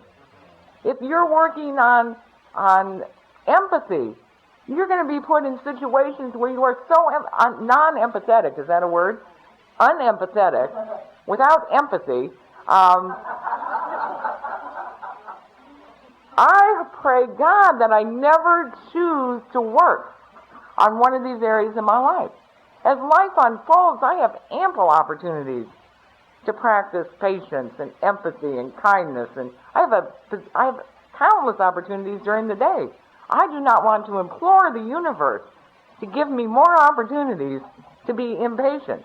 And it changes every time it changes. Every time I choose, because we get to choose when we're sober. We get to choose how we behave. Every time I choose to, I don't believe it inside. I need to tell you that. I mean, it's not about how we feel. There is no chapter in the book into feeling. The chapter is into action. It's not how I feel. I stand in line at the grocery store. I am so impatient. I am inside saying, don't they know how busy I am? Don't they know I need to get to work? Don't they know how important I am? Don't they know that I'm this valuable? I can't stand here in line all this time. Can't they hurry up? Why do they have 12 items instead of 10? What a bunch of idiots. And then outside, I get up there and then the clerk says, how are you? I say, I'm fine, thank you. And I get to choose how I behave. That's the miracle of step 7. But don't think that your defects are going to be gone and you're going to be living, if it were true, I would be St. Patti O. We are human beings. I thought, and I'm sure there's one other person in this room that thought this, this is one of my, let me make it up myself, don't give me any input, thoughts. I thought that if I worked the steps hard enough, with enough zealousness and with enough passion, if I really worked the steps, that I would somehow kind of float up here above anything that resembles human. I would just be up here, never experience anything that I judged as negative. Life would be wonderful. It would unfold the way I wanted. I wouldn't even have to go ask my boss for a raise. He would intuitively know to give me one without even asking. I mean, it would just all happen so perfectly. The truth is, in working the steps, is we come into our humanness. And as human beings, we get to experience all the feelings. The ones I judge as good and the ones I judge as bad. The ones I think are positive and the ones I think are negative. I get to experience all of them. But the freedom is in experiencing those feelings, I get to choose how I behave. And how I choose how I behave is I come to Alcoholics Anonymous and I listen to you share with me how you live your life. And in listening to you share with me how you live your life, I get to choose to live my life that way. I get that choice. That's the power for me of step 6 and 7, is that I have a choice about how I live. And right now I'm going to choose a break. At a little after 5, we're going to take a longer break for dinner, so this will be a 10-minute break, and then we'll go on. Thank you. We have lots of questions from the last break. I appreciate the questions. If you fake working the 3rd step, can you go on with the other ones?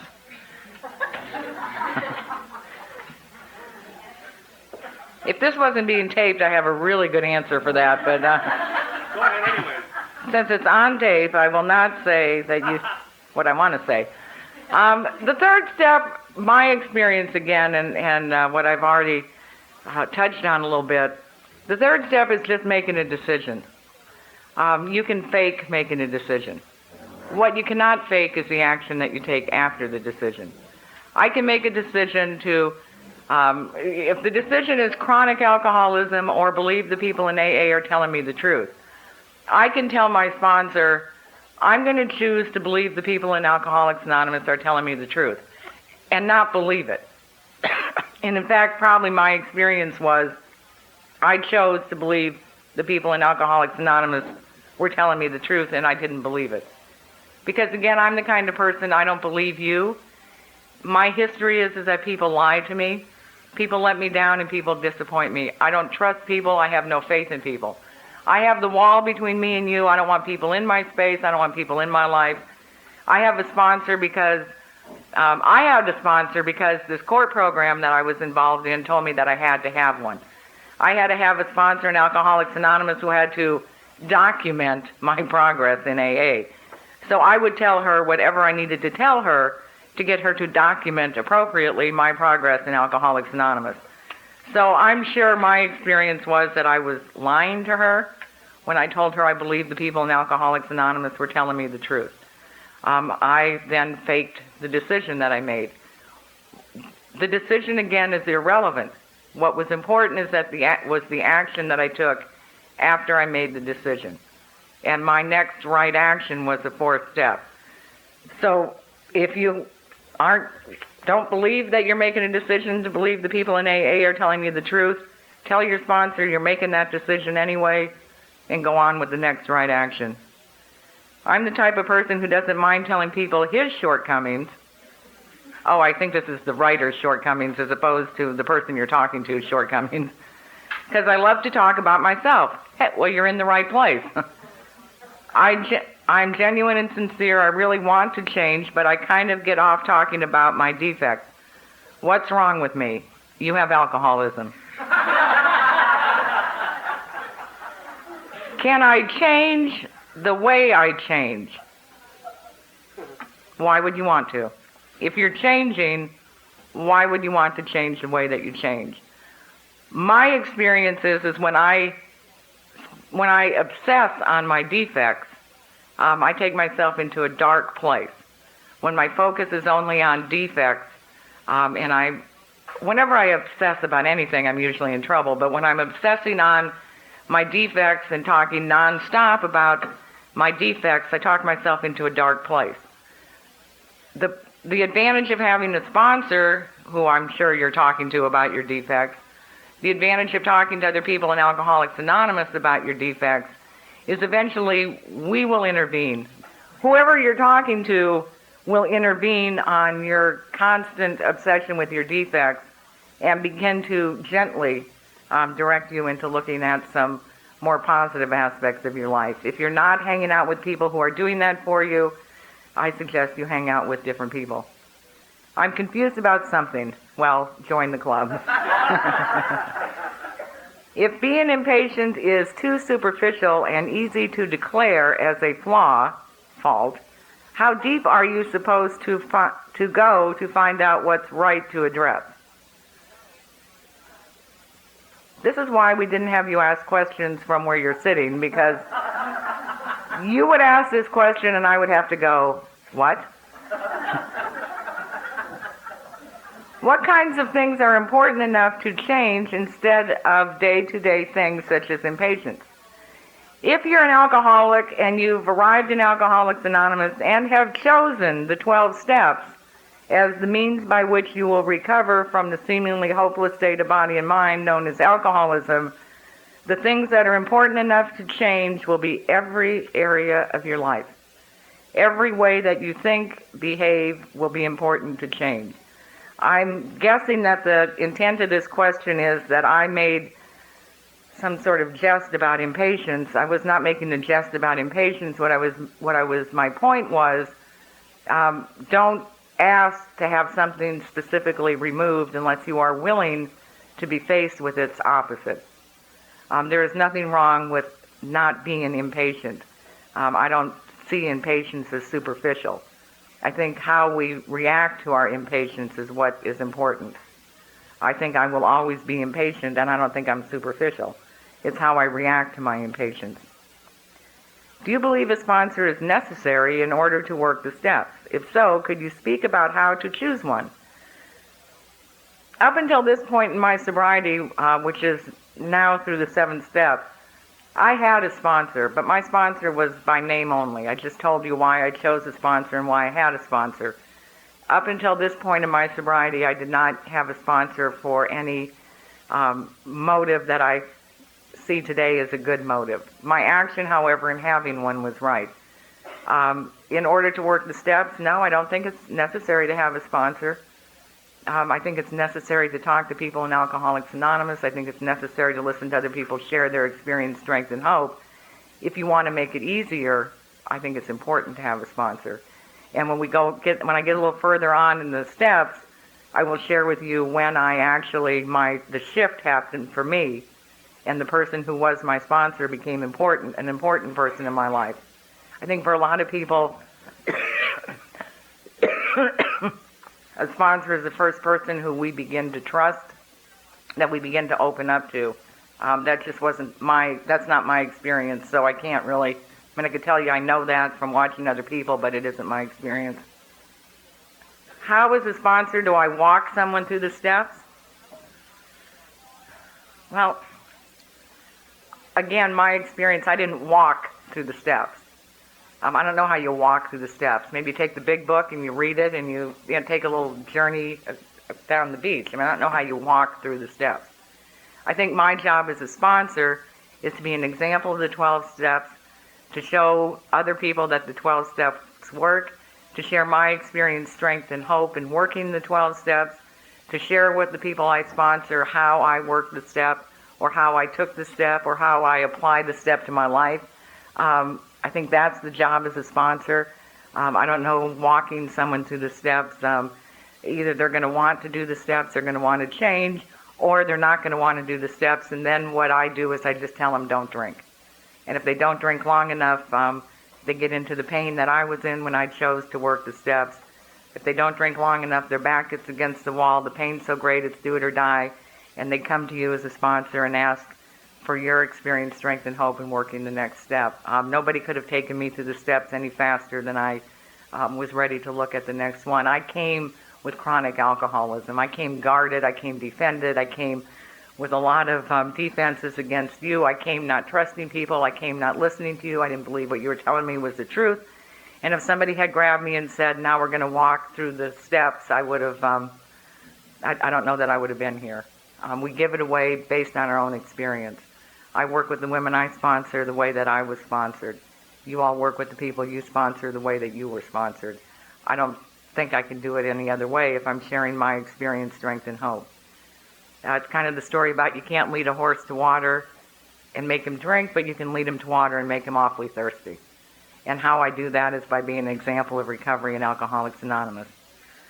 What's the difference in the 4th step in the big book and all the other 4th steps out there? Well, the one in the big book is Alcoholics Anonymous. The other things that are out there, and this is my opinion, and I have no problem with treatment. I love treatment. I think treatment is like a booster rocket. I think treatment puts people in orbit, and it gives them like a little head start into recovery. I have absolutely no problem with treatment. But I think the other stuff out there comes from treatment. I think treatment brings people in to provide them with some therapeutic tools to live comfortably in the world without drinking and or using other drugs. Any treatment facility that does not introduce their patients to 12-step recovery, be it Alcoholics Anonymous or another 12-step group, I think is doing a disservice to the alcoholic. If you go to treatment and they don't introduce you to 12-step recovery, they're doing you a disservice. So you go to treatment, they introduce you to 12-step recovery. Treatment is a therapeutic, it's an experiential, it's a hands-on, it's a do-it, it's an exercise. And so they come up with booklets on the first step, they come up with questionnaires that take you through the first step, they come up with materials that help you identify your powerlessness, unmanageability, to find a power greater than yourself by which you can live, to look at your own insanity, to do the things that we do here in the 12 steps of recovery. And one of those things are massive amounts of materials on the 4 steps and worksheets and booklets and yada yada. I think that the different things that we see in regards to the 4th step come from treatment.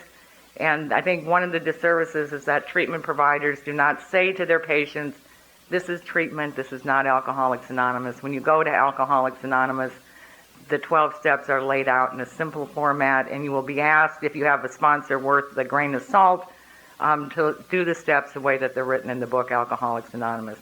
The 4th step in the book is Alcoholics Anonymous. I did my 4th step with my sponsor. I don't know how you do that. I would be so bored if I had to sit with the women I sponsor while they wrote their 4th step.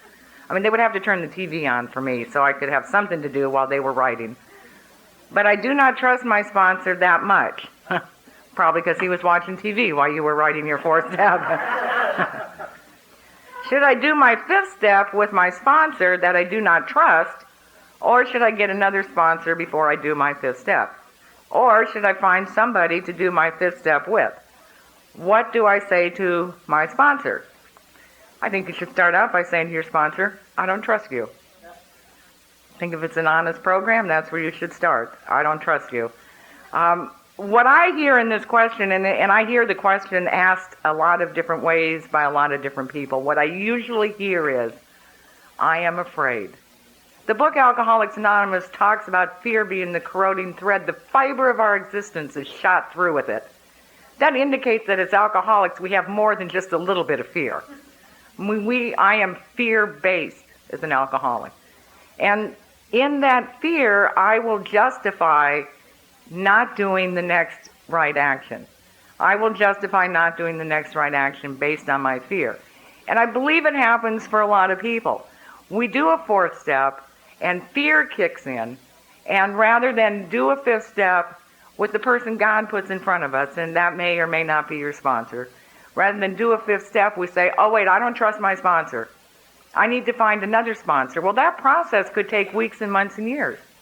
And then maybe you find another sponsor, and after you ask that person to be your sponsor, you go along the way and you go, well, you know what, I don't trust him either.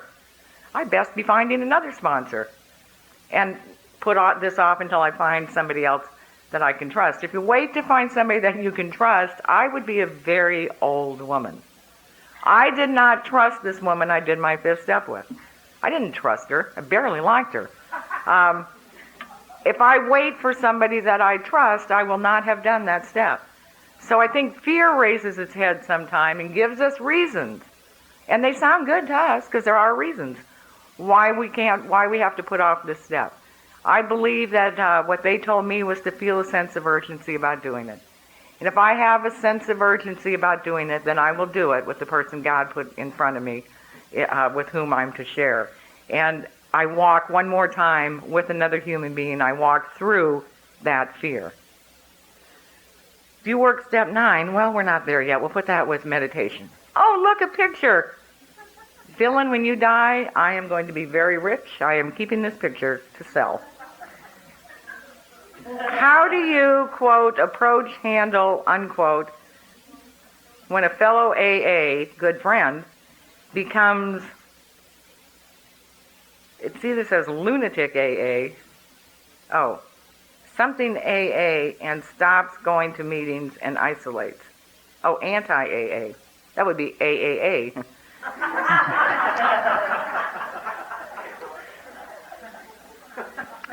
How do you approach, handle, when a fellow AA good friend becomes anti-AA and stops going to meetings and isolates? I'm not sure what step this has to do with, but it's a good question. Again, I think it's the same philosophy of you lead a horse to water and you make him awfully thirsty. I think for me, it's a process of being an example of recovery in Alcoholics Anonymous. It's a process of continuing to reach out, continuing to call, to show up, to invite, go to dinner, to be in front of that person as an example of recovery. If the person had been to AA for any amount of time, they know that what we do here is be an example of recovery. If they're a friend, they know from where I came and where I am today. And they'll continue to see me change and grow. And they'll know that the hand of AA is there whenever they're ready to reach out, because I continue to call or show up or stop by or whatever the relationship was before they became AAA, and stop going to meetings and isolate. I think one more time it's back to the first step in the powerlessness. If I try to force you to come to a meeting of Alcoholics Anonymous and you're in the unrecovering mode of not wanting to participate, I'm going to get into the ring with your alcoholism and I'm going to get beat up. I'm going to lose. So instead, I just be an example and I continue to reach out, and the person then knows that when they're ready to come back to Alcoholics Anonymous, that the hand is there, and I'll walk with them back into Alcoholics Anonymous. Great questions, thank you. And I'll be thinking of more for next time, because I really should have like a radio show. I love questions.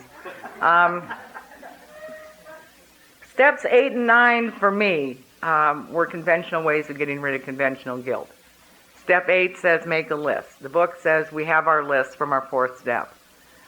For me, the list had started with my fourth step. I needed to add more people to the list, because as I stayed sober and as I started to clear and as I started to gather information about my life, more people came up that I needed to put on the list, persons I had harmed. I'm a blackout drinker. If you have the luxury of blackout drinking, you sometimes forget some of those people and some of those situations. Once folks find out you're sober, they like to report it all to you. Remember when? And you're sitting there going, no, I don't remember that, but I'm going to believe you're telling me the truth. Let me just make a few notes. I got a few more names to add to my list. And we make the list of people we had harmed, and we become willing. And how we become willing, for me, is that we live with the information. I lived with the information. I lived knowing what I had done to these people and that I needed to make amends. I just lived with that information, and that information became uncomfortable. It became uncomfortable for me to know I owed the amends until I finally got ready to make them. And a debate in Alcoholics Anonymous, we have a lot of debates here. This is like the debating society. I have a good idea, you have a better idea, and then we spend several meetings discussing it. But one of the ongoing things in Alcoholics Anonymous is, well, I put my name on the top of that list. Well, where does my name go on the top of that list? And my friend the princess said it the other night so elegantly. If I put my name on the top of the list, I will never get to the second person on the list. I will be so busy making amends to myself that I will never get to numbers 2 through, in my case, 601. I will never get beyond me. So I suppose if my name needs to go on the list, it needs to go on the bottom. Because what the steps did for me in making the amends to you, I made my amends to me. Everything in my life was about me. Everything I did was for me. I hurt you, your name goes on the list, but I hurt you because I wanted something for me. Everything was about me. This step is not about me. Making the list is about you. Getting entirely ready to make the amends was about living with the information. Step 9, when it asked me to make the direct amends, I'm really very arrogant. It may be hard for those of you who don't know me to tell, but I'm really very arrogant, much less arrogant now than I was that long ago. But when I got ready to make amends, this is what I said. Okay, God, if you want me to make amends to these fools, you put them in my life because I'm not going looking for them. People started showing up like this. I had people in my face I had forgotten to put on the list. I had to quick add them to the list so that I could make amends. People started showing up. And I began the process of making the amends. And the amends for me were not about saying sorry. Sorry. I'd said sorry all my life. Every time I got caught. Sorry. Sorry. Sorry didn't mean anything to me. I was sorry until your back was turned, and then I did it again. And I did it again, and I did it again. So it wasn't about sorry. It was about living my life differently. It was about living my life differently than I had lived it before. And you taught me how to do that. I don't know how to live my life differently. Left to my own devices, this is how I live. I don't know how to live my life differently. But you shared with me how you lived your life. And in you sharing with me, that's how I knew how to live my life. That was why it was so incredibly important for me to be in meetings of Alcoholics Anonymous, because this is where I get the information. This is where I learn how to live life, is in meetings of Alcoholics Anonymous. And this step is where a sponsor became incredibly vital to me. Because the 9th step says, made direct amends to such persons whenever possible, except when to do so would injure them or others. I looked at 100 names. I knew that 99 of those would injure them or others. I could make one amend. And that seemed fair to me. My sponsor, who has a different perspective of my life than I do, and this will irritate you most of the time, but if you can find somebody to sponsor you who has a different perspective of your life, it will be so much more beneficial. My sponsor has a different perspective of my life. My sponsor looked at 100 names on my list, and she said I could make amends to 98 of them. 2 of them would injure them or others. Her perspective, 2 would injure them or others. My perspective, 99 would injure them or others. I have a disease that manifests itself over and over and over. Regardless of the length of sobriety that I have, my disease will manifest itself in justification, rationalization, and denial. I can find a reason why this amend will injure them or others, and I don't have to make it. A sponsor, critical at this point in my sobriety, a sponsor's perspective of that was completely different than mine. And it was at this point in my sobriety where the information of I'll choose to trust that the people in Alcoholics Anonymous are telling me the truth. The information I used to make the decision that I probably faked when I made it went from my head to my heart. And it was no longer an intellectual decision I made. It was no longer an intellectual exercise. By the time I got to the 9th step, that decision became a reality for me, and that I trusted another human being. I finally trusted another human being. I believed that this person wasn't out to hurt me. That no matter what she shared with me, that her intentions were not to hurt me. I always thought the intent was to hurt me. So this is what I think. I think you sponsor people, you suggest that they do things, and then you watch them. And if it works for them, then you try it yourself. And that's what I thought all the way up to that time, that the stuff she was telling me to do, she was just going to either watch and laugh at me, like things like make your bed every morning. I knew she was home having coffee with somebody she liked, saying, you know what, I bet Patti made her bed today. Isn't that funny? Can you believe I told her to do it and she's doing it? I mean, that's how I believe, because that was my experience with people. When I got to the 9th step, I had done enough right actions so that the decision I made to believe you were telling me the truth became a reality for me, and I got it at a feeling level. And I knew this woman wasn't out to hurt me. I knew that wasn't her intent. I knew that whatever she was telling me was in my best interest. And I began to make amends. Some of my amends were, some of them were relatively simple. I mean, I stopped parking my car on my next door neighbor's front yard. I mean, that was like a big live your life differently. But I had grown up. I'm going to share a couple examples of amends with you, the direct amends, and some of the ones that were for me a little more difficult. Because they weren't just about go to people. I mean, it's so nice in the book. You go to people, you say, hey, you know what, I did this, and now I'm trying to be in AA, and I'm living by spiritual principles. I'm not going to live that way anymore, and ain't life grand? And they clap, they embrace you, they say you're God, we always knew you had it in you. You're such a wonderful person, and you just feel so great, and you leave there skipping out and going, hey, this program really works good. Those one, we all have that. Well, I don't think Paula has any of those stories, but most of us have those kinds of stories. But some of the amends for me were way more difficult than that. I grew up in this alcoholic home. I had always believed my family was dysfunctional. Now, what I know today is that I was the dysfunction. They all do fine together. They still all do fine together. They are like, they do good. I'm the odd one. I'm the alcoholic. I'm the one who's selfish and self-centered. I'm the one who suffers with the spiritual malady. I'm the one who it's never enough. I always want more. I'm the one that didn't fit with them. I don't know how to be a daughter. I don't know how to be a sister. I don't know how to be an aunt. I don't know how to be a mother. I don't know how to be any of those. I know how to be a drunk. I know how to be a self-centered, selfish drunk. I don't know how to be all those other things. But it's easy for me to just tell you my family are lunatics, and I just can't be bothered with them because they just, now I'm in AA and I'm trying to be the spiritual giant, and I can't go hang out. They drink. I can't hang out with them. You told me if I didn't want to slip, don't go where it's slippery. Well, I certainly can't go be with my family. I'll just write them all little letters telling them how now I'm in AA and I can't have anything to do with them because they're drunks. And I'll mail out the letters, and that'll be my 9th step. And my sponsor suggested that wasn't going to work.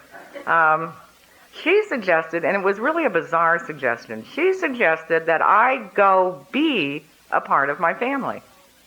Well, I don't know if I want it that bad. And my mother lived in another town, and my brothers and sisters, and boy, I bit the bullet. Now, one Sunday I went down to my family's house, and I'm going to tell you, after about 15 minutes, I was a lunatic. They drove me nuts. I mean, they did not have a spiritual principle among them.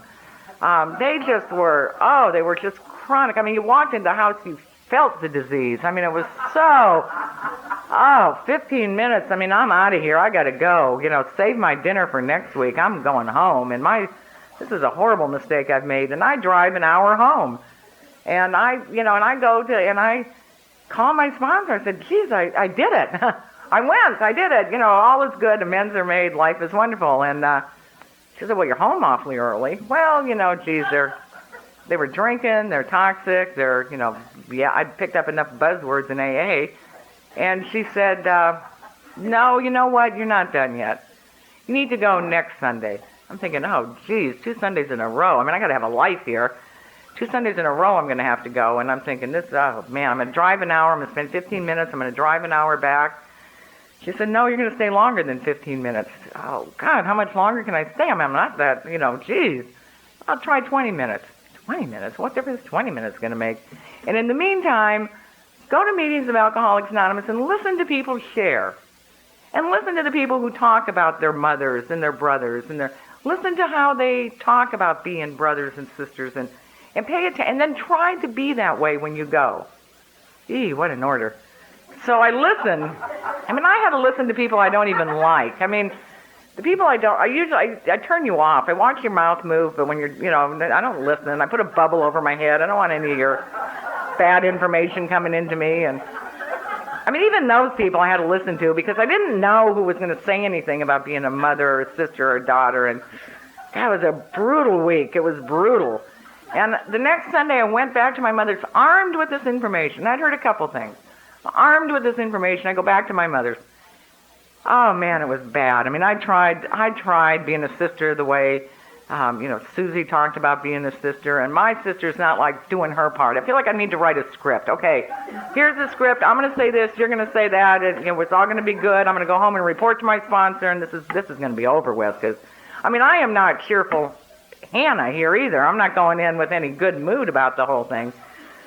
I think I made it about half an hour, and get me out of here. And I drove home, and we went through the whole thing again, and the next Sunday, and the next Sunday, and the next Sunday, and I don't know how many Sundays it was before I could stay an hour, and the next Sunday, and the next Sunday, and the next Sunday. Pretty soon I'm able to stay till dinner. I'm not real happy about it, but I'm able to stay that long, and the next Sunday, and the next Sunday.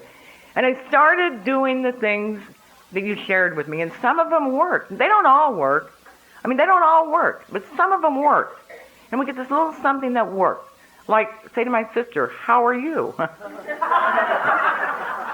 And then listen to the answer instead of telling her about my tragic life.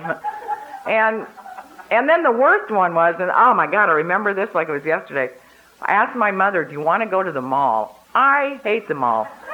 I do all my shopping at Stop and Go. If you can't buy it at Stop and Go, I don't need it. And here I am because I heard somebody in an AA meeting say, my mother really likes to go to the zoo. And so I went and asked her if I could take her to the zoo. And we went to the zoo, and it was like this really neat experience. Well, thank God my mother doesn't like to go to the zoo, but I know she likes to shop. So I'm hoping she'll say no to me. But I said, do you want to go to the mall? Well, yeah, hooey. And then you have to follow through. I mean, that's brutal. But we went to the mall. I went to the mall with my mother, and man, I don't know. The next Sunday we went to then my mother got into this habit. It's like, Patty's coming, we're going to the mall. I'm like, dear God. But I'm like, being of service, I'm doing for them. I'm being a part of. I'm acting as if, I hate it, but I'm acting as if I'm having a grand time. And I'm doing the, and pretty soon I'm like, I've been there 8 hours, doesn't even feel like it's been that long. And I'm going to tell you, that didn't happen in 1 Sunday, 2 Sundays, 3 Sundays. It took 15 years of going to my mother's house every Sunday, but rarely missed a Sunday, before I felt like a member of that family, before I knew that that's where I belonged, before I felt comfortable with them, before I was truly a member of that family. I was a good daughter. I was a good sister. I was a good aunt. My sister asked me to be her daughter's, I was going to say fairy godmother. What do they call it? You know where you dip them. Godmother. I was my niece's godmother. Who'd have thought? Who'd have thought? And I remember my sister asking me if, her daughter was 2 or 3 months old. She said, well, I have a son as a direct result of my alcoholism. I never wanted to be a parent, but I found out that's not adequate birth control. She said, when Patrick was 2 months old, did he quackity quack? I said, how in the hell would I know? I was drunk when he was 2 months old. I mean, I didn't get sober till he was 11 months old. Start asking me questions after that. I don't know what he did before then. But I became a part of. The amend was becoming a part of my family, and it was a process. It didn't happen in a minute or a day or a week. It's a sometimes very slow process. A couple years ago, my mother was very ill for a long time. She kept threatening to die, and then she kept living, but she was very ill for a long time. And a couple years ago, I was out of town on a work thing, and I flew back into Ontario, and about the time we landed, I had just gotten into my car in the parking lot, and my pager went off. I'm all wired up. I have a pager and a phone. I used to wear my garage door opener so I looked important, but now Now I'm like really wired. And about the time I got in my car, my pager went off, and the message said, "Call your brother." And when I read the message, I knew. And I called my brother, and my mother had passed away just about the time we landed. And when I got the information, the news that my mother had died, I had grief, because I think as human beings, we have grief. Grief is a human emotion.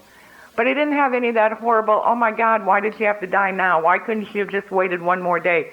Why couldn't she have just waited till tomorrow? I just had one more thing to tell her. I needed to say one more thing. I just needed to do one more thing.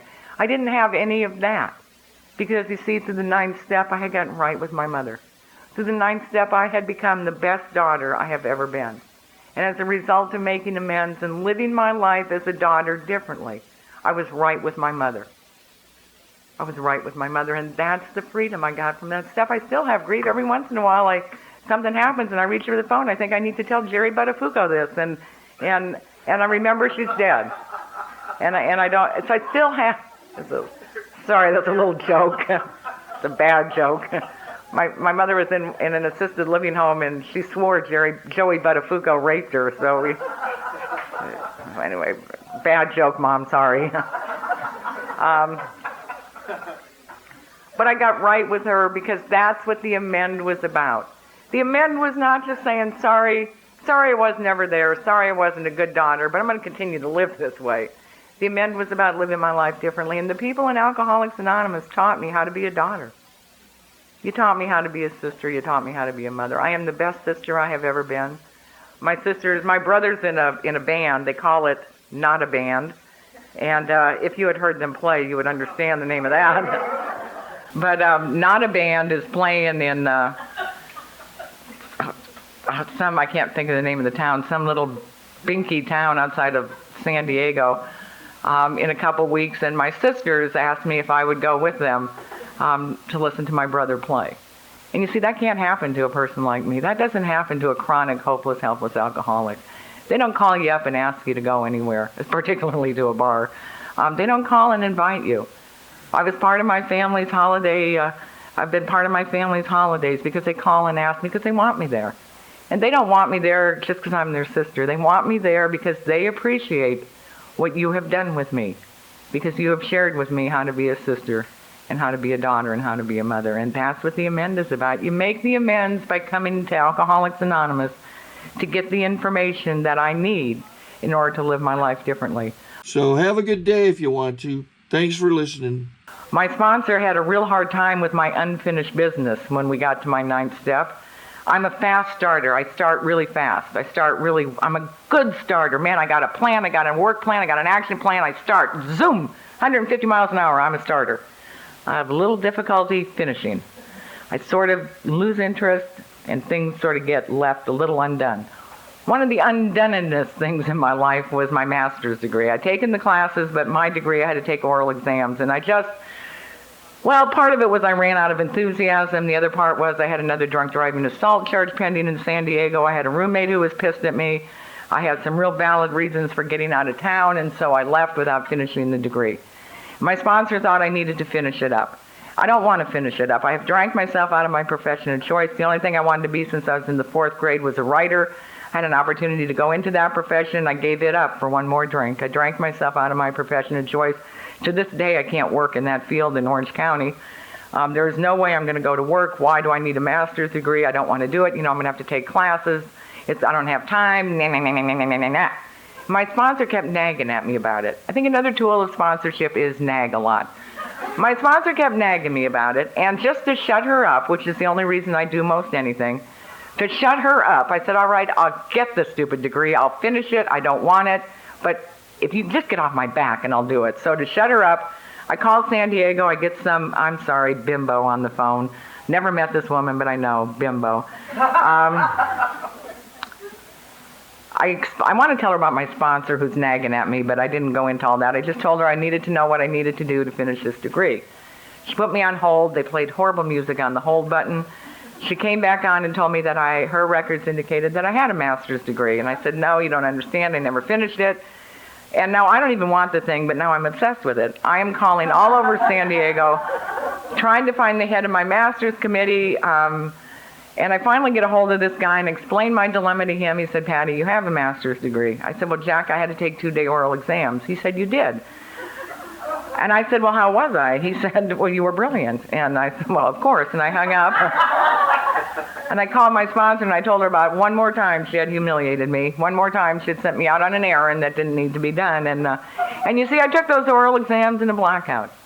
And I didn't have a clue.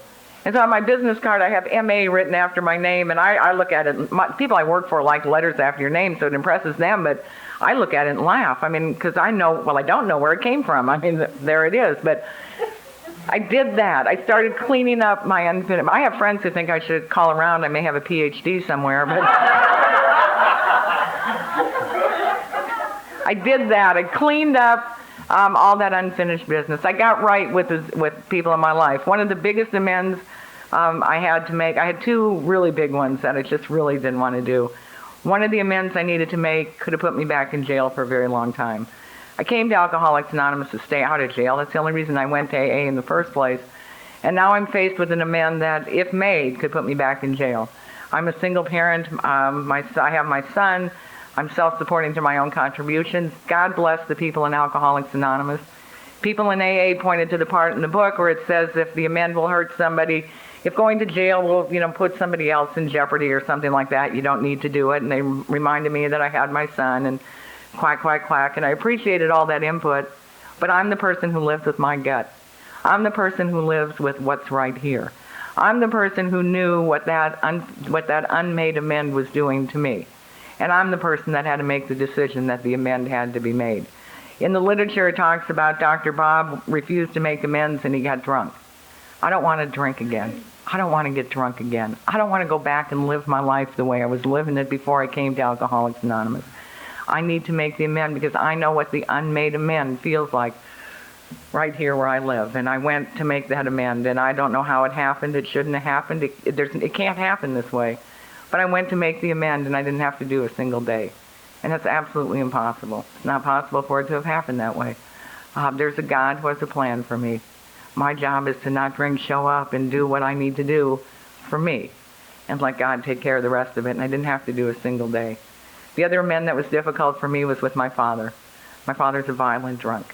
And it seemed to me he took his violence out on me. I seemed to be the target of his abuse. My brothers tell me that he wasn't violent. I remind my brother of a day he put me through a plate glass window. I said, Michael, don't you think there was an easier way for me to get out into the backyard? And I hated him. I hated him for the way that he was with me growing up. And he was on my list. And what he had done to me is he had physically and emotionally and mentally abused me. And now I need to make an amends. And why should I have to make an amends to this OB? He hurt me. I didn't do anything to him. Why do I have to make amends to him? And I didn't want to make the amends. And I refused. I dug my heels in. I wasn't going to make it. I didn't care how much my sponsor nagged at me. I don't owe him nothing. I'm not doing it. And I didn't make an amends to him. And what happened to me was interesting, because what happened to me was I had come to a point in my recovery where I started wanting to maybe have friends. Maybe having friends wasn't such a bad thing. I mean, before I used to think, what, if you have a friend, they call you up and they say, you know what, I tried to call you last night, where were you? And I'm thinking, you nosy son of a bitch. If I would have wanted you to know where I was, I'd have called you last night and told you where I was going. Leave me alone. I mean, that's what I think friends are. They annoy you. They want stuff from you. They're demanding. And that's what I thought. I stayed sober long enough to see you all have friendships, and it didn't seem to be that way. You seemed to have friends, and you laughed and got along and did things together. And I started wanting to have that. And I thought someday maybe I'd like to have more than that. I heard somebody tell a newcomer when I was relatively new not to get emotionally involved for the first year of her sobriety, and I jumped into the middle of that one. It's like, what business do you have telling somebody not to get emotionally involved? It's not your business. Your job is to tell them how not to drink. I mean, what are you doing telling them about their life? Why don't you leave that? And this woman, when I took a breath, stopped me, and she said, whoa, whoa, whoa. She said, you're right, but she said, I would never tell you that. I would never tell you that, but you have to understand you're different. Well, thank you very much. I always knew I was anyway. She said, I would never tell you not to get emotionally involved for the first year. She said, I would tell you not to get emotionally involved with yourself for a year and anybody else for 5 years. I kind of took it as a compliment. It took me a while to realize that it wasn't, but the truth was she was right. I didn't have the emotional well-being to be involved with anybody else. I had nothing to give to anybody. In any kind of a relationship, you got to have something to give. It's not just about take. It's about you got to have something to give. And I didn't have anything to give in any kind of relationship for a long time. But I started now wanting to maybe have friends. Maybe hanging out with people wouldn't be so bad. And I tried to be friends with people, and I couldn't do it. I tried to be friends, and I'd just piss them off, or they'd get mad at me about something. Like I'd tell them to, I'd use the F word and tell them to do it to themselves, and they don't want to play with me anymore. But I couldn't seem to. Only this one really psychotic woman was my friend, and this woman who lived in L.A. But I couldn't sort of get it together with other people. And what happened was I had this moment of clarity one night. I was sitting in my house by myself, and what occurred to me is I hate my father, and I refuse to make amends to him. I hate him. And I think I deserve to hate him, but I hate him. And what I knew was that hate that I had for my father couldn't keep it directed at one person. That hate oozed out into every area of my life. Those feelings I had for my father weren't directed to my father. They oozed out into all my other relationships. I couldn't maintain friendships because that hate oozed out into those friendships. And I decided that I wanted to have friends in my life. And if I wanted to have friends in my life, I needed to make amends to my father, because I couldn't have any kind of relationship with that hate. So I became willing to make amends to my father out of no virtue.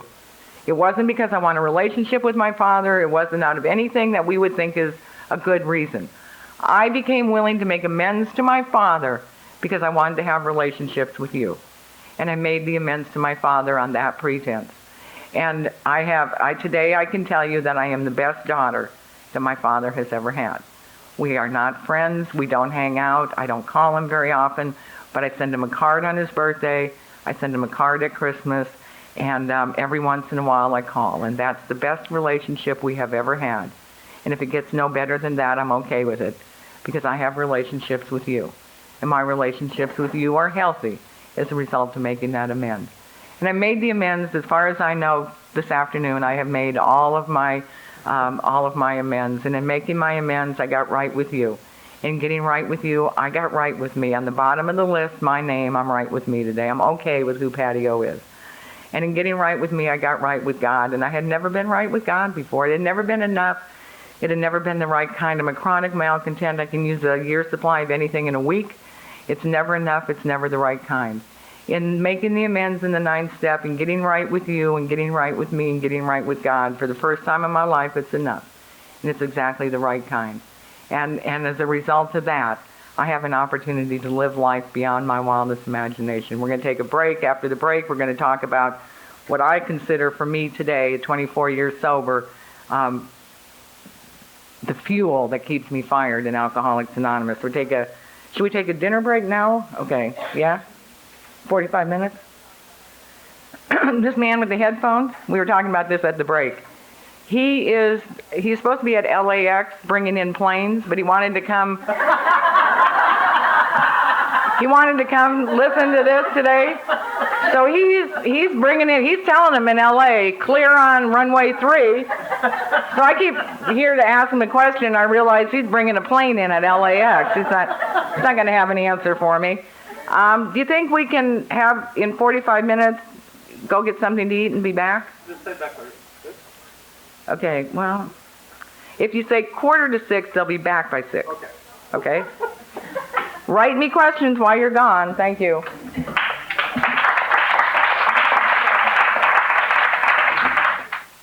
Back. Just for those of you who might be interested, we asked for a donation for this event so that we could pay the Canyon Club rent and to buy the pot of coffee, which I hope you have drained. Otherwise, we'll have to donate it to the 8 o'clock meeting.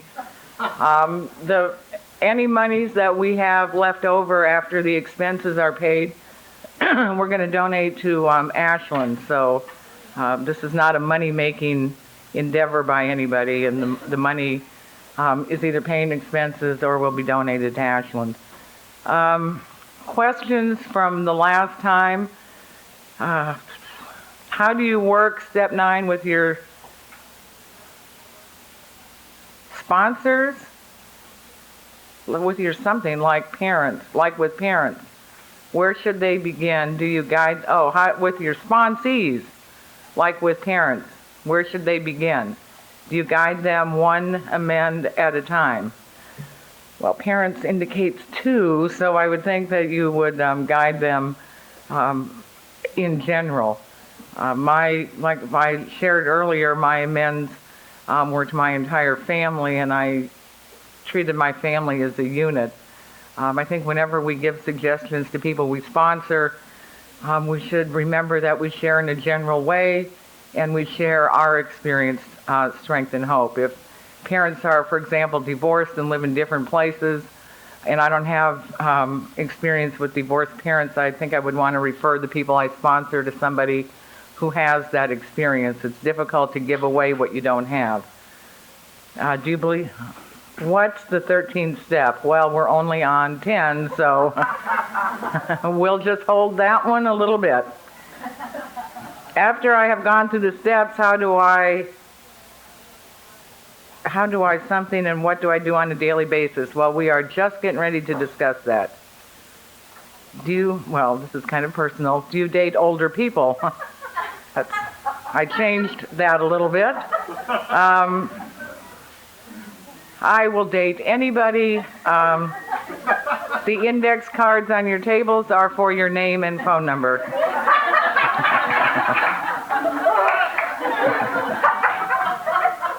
Since I will be 51 this week, my priorities have changed, so along with your name and phone number, please indicate your financial status. What happened to the family dog? Dog never learned how to play Frisbee and died of a broken heart when I went away to college.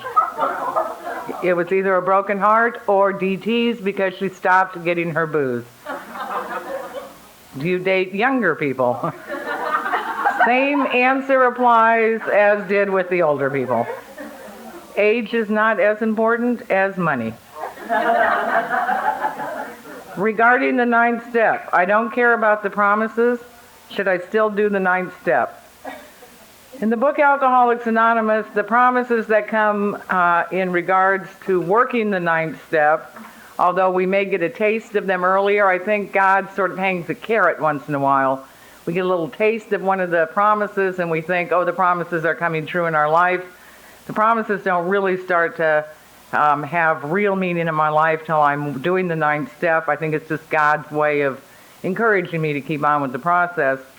The promises are, we are going to know a new freedom and a new happiness. We will not regret the past nor wish to shut the door on it. We will comprehend the word serenity and we will know peace. People listening to this tape think I have these memorized.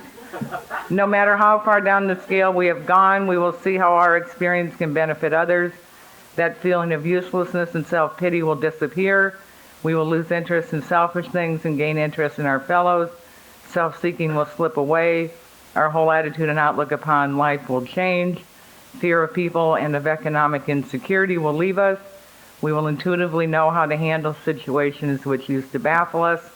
We will suddenly realize that God is doing for us what we could not do for ourselves. If you're not interested in the promises, I think you ought to go drink. That's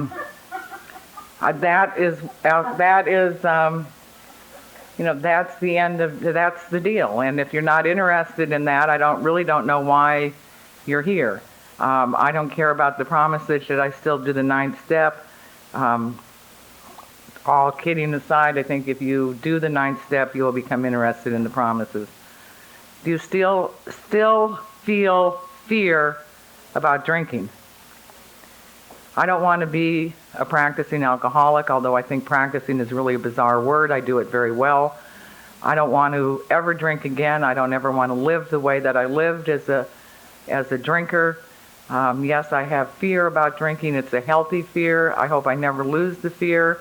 It's the fear of drinking that keeps me coming back to Alcoholics Anonymous, that keeps me in the middle of Alcoholics Anonymous, and that gives me the energy that I need in order to continue to do the things that I do so that I don't have to take another drink. Who's princess? I would like to introduce the princess.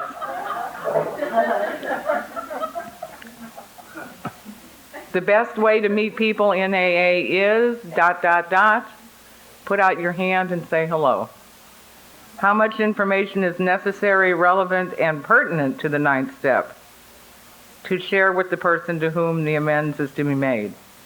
How much information is necessary, relevant, and pertinent? As much as it takes for me to get rid of the feeling that I have inside that causes me discomfort and pain. That's how much information is necessary, relevant, and pertinent. I think that's an important question to go over with your sponsor when you're talking about your list, with each person that's on your list. Talk with your sponsor about individually what's necessary, relevant, and pertinent. Okay, that's the end of the questions. I think I had one, but I forgot it. Thank you again for your questions. I'm a compulsive talker, and I will just talk. So it's important, the questions are important so that I can share my experience with the information that you need in order to answer these questions. Steps 10, 11, and 12 for me are the recovery steps. They're the steps that allow me to continue to recover in Alcoholics Anonymous. When I finished my 9th step, I believe I was even. I was right with everybody, and I was even. I have never wanted to just be even.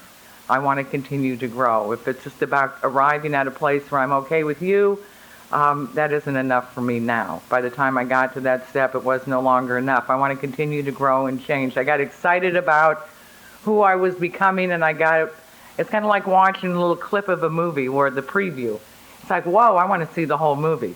I had seen the preview, and now I want to see the whole movie. And 10, 11, and 12 are the steps that give me the privilege to continue to change and grow in Alcoholics Anonymous and continue the process of becoming the person that God intended for me to be.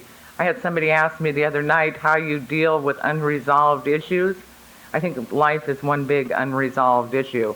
How I deal with it is through the use of steps 10, 11, and 12. And I always talk about 10, 11, and 12 as the recovery steps.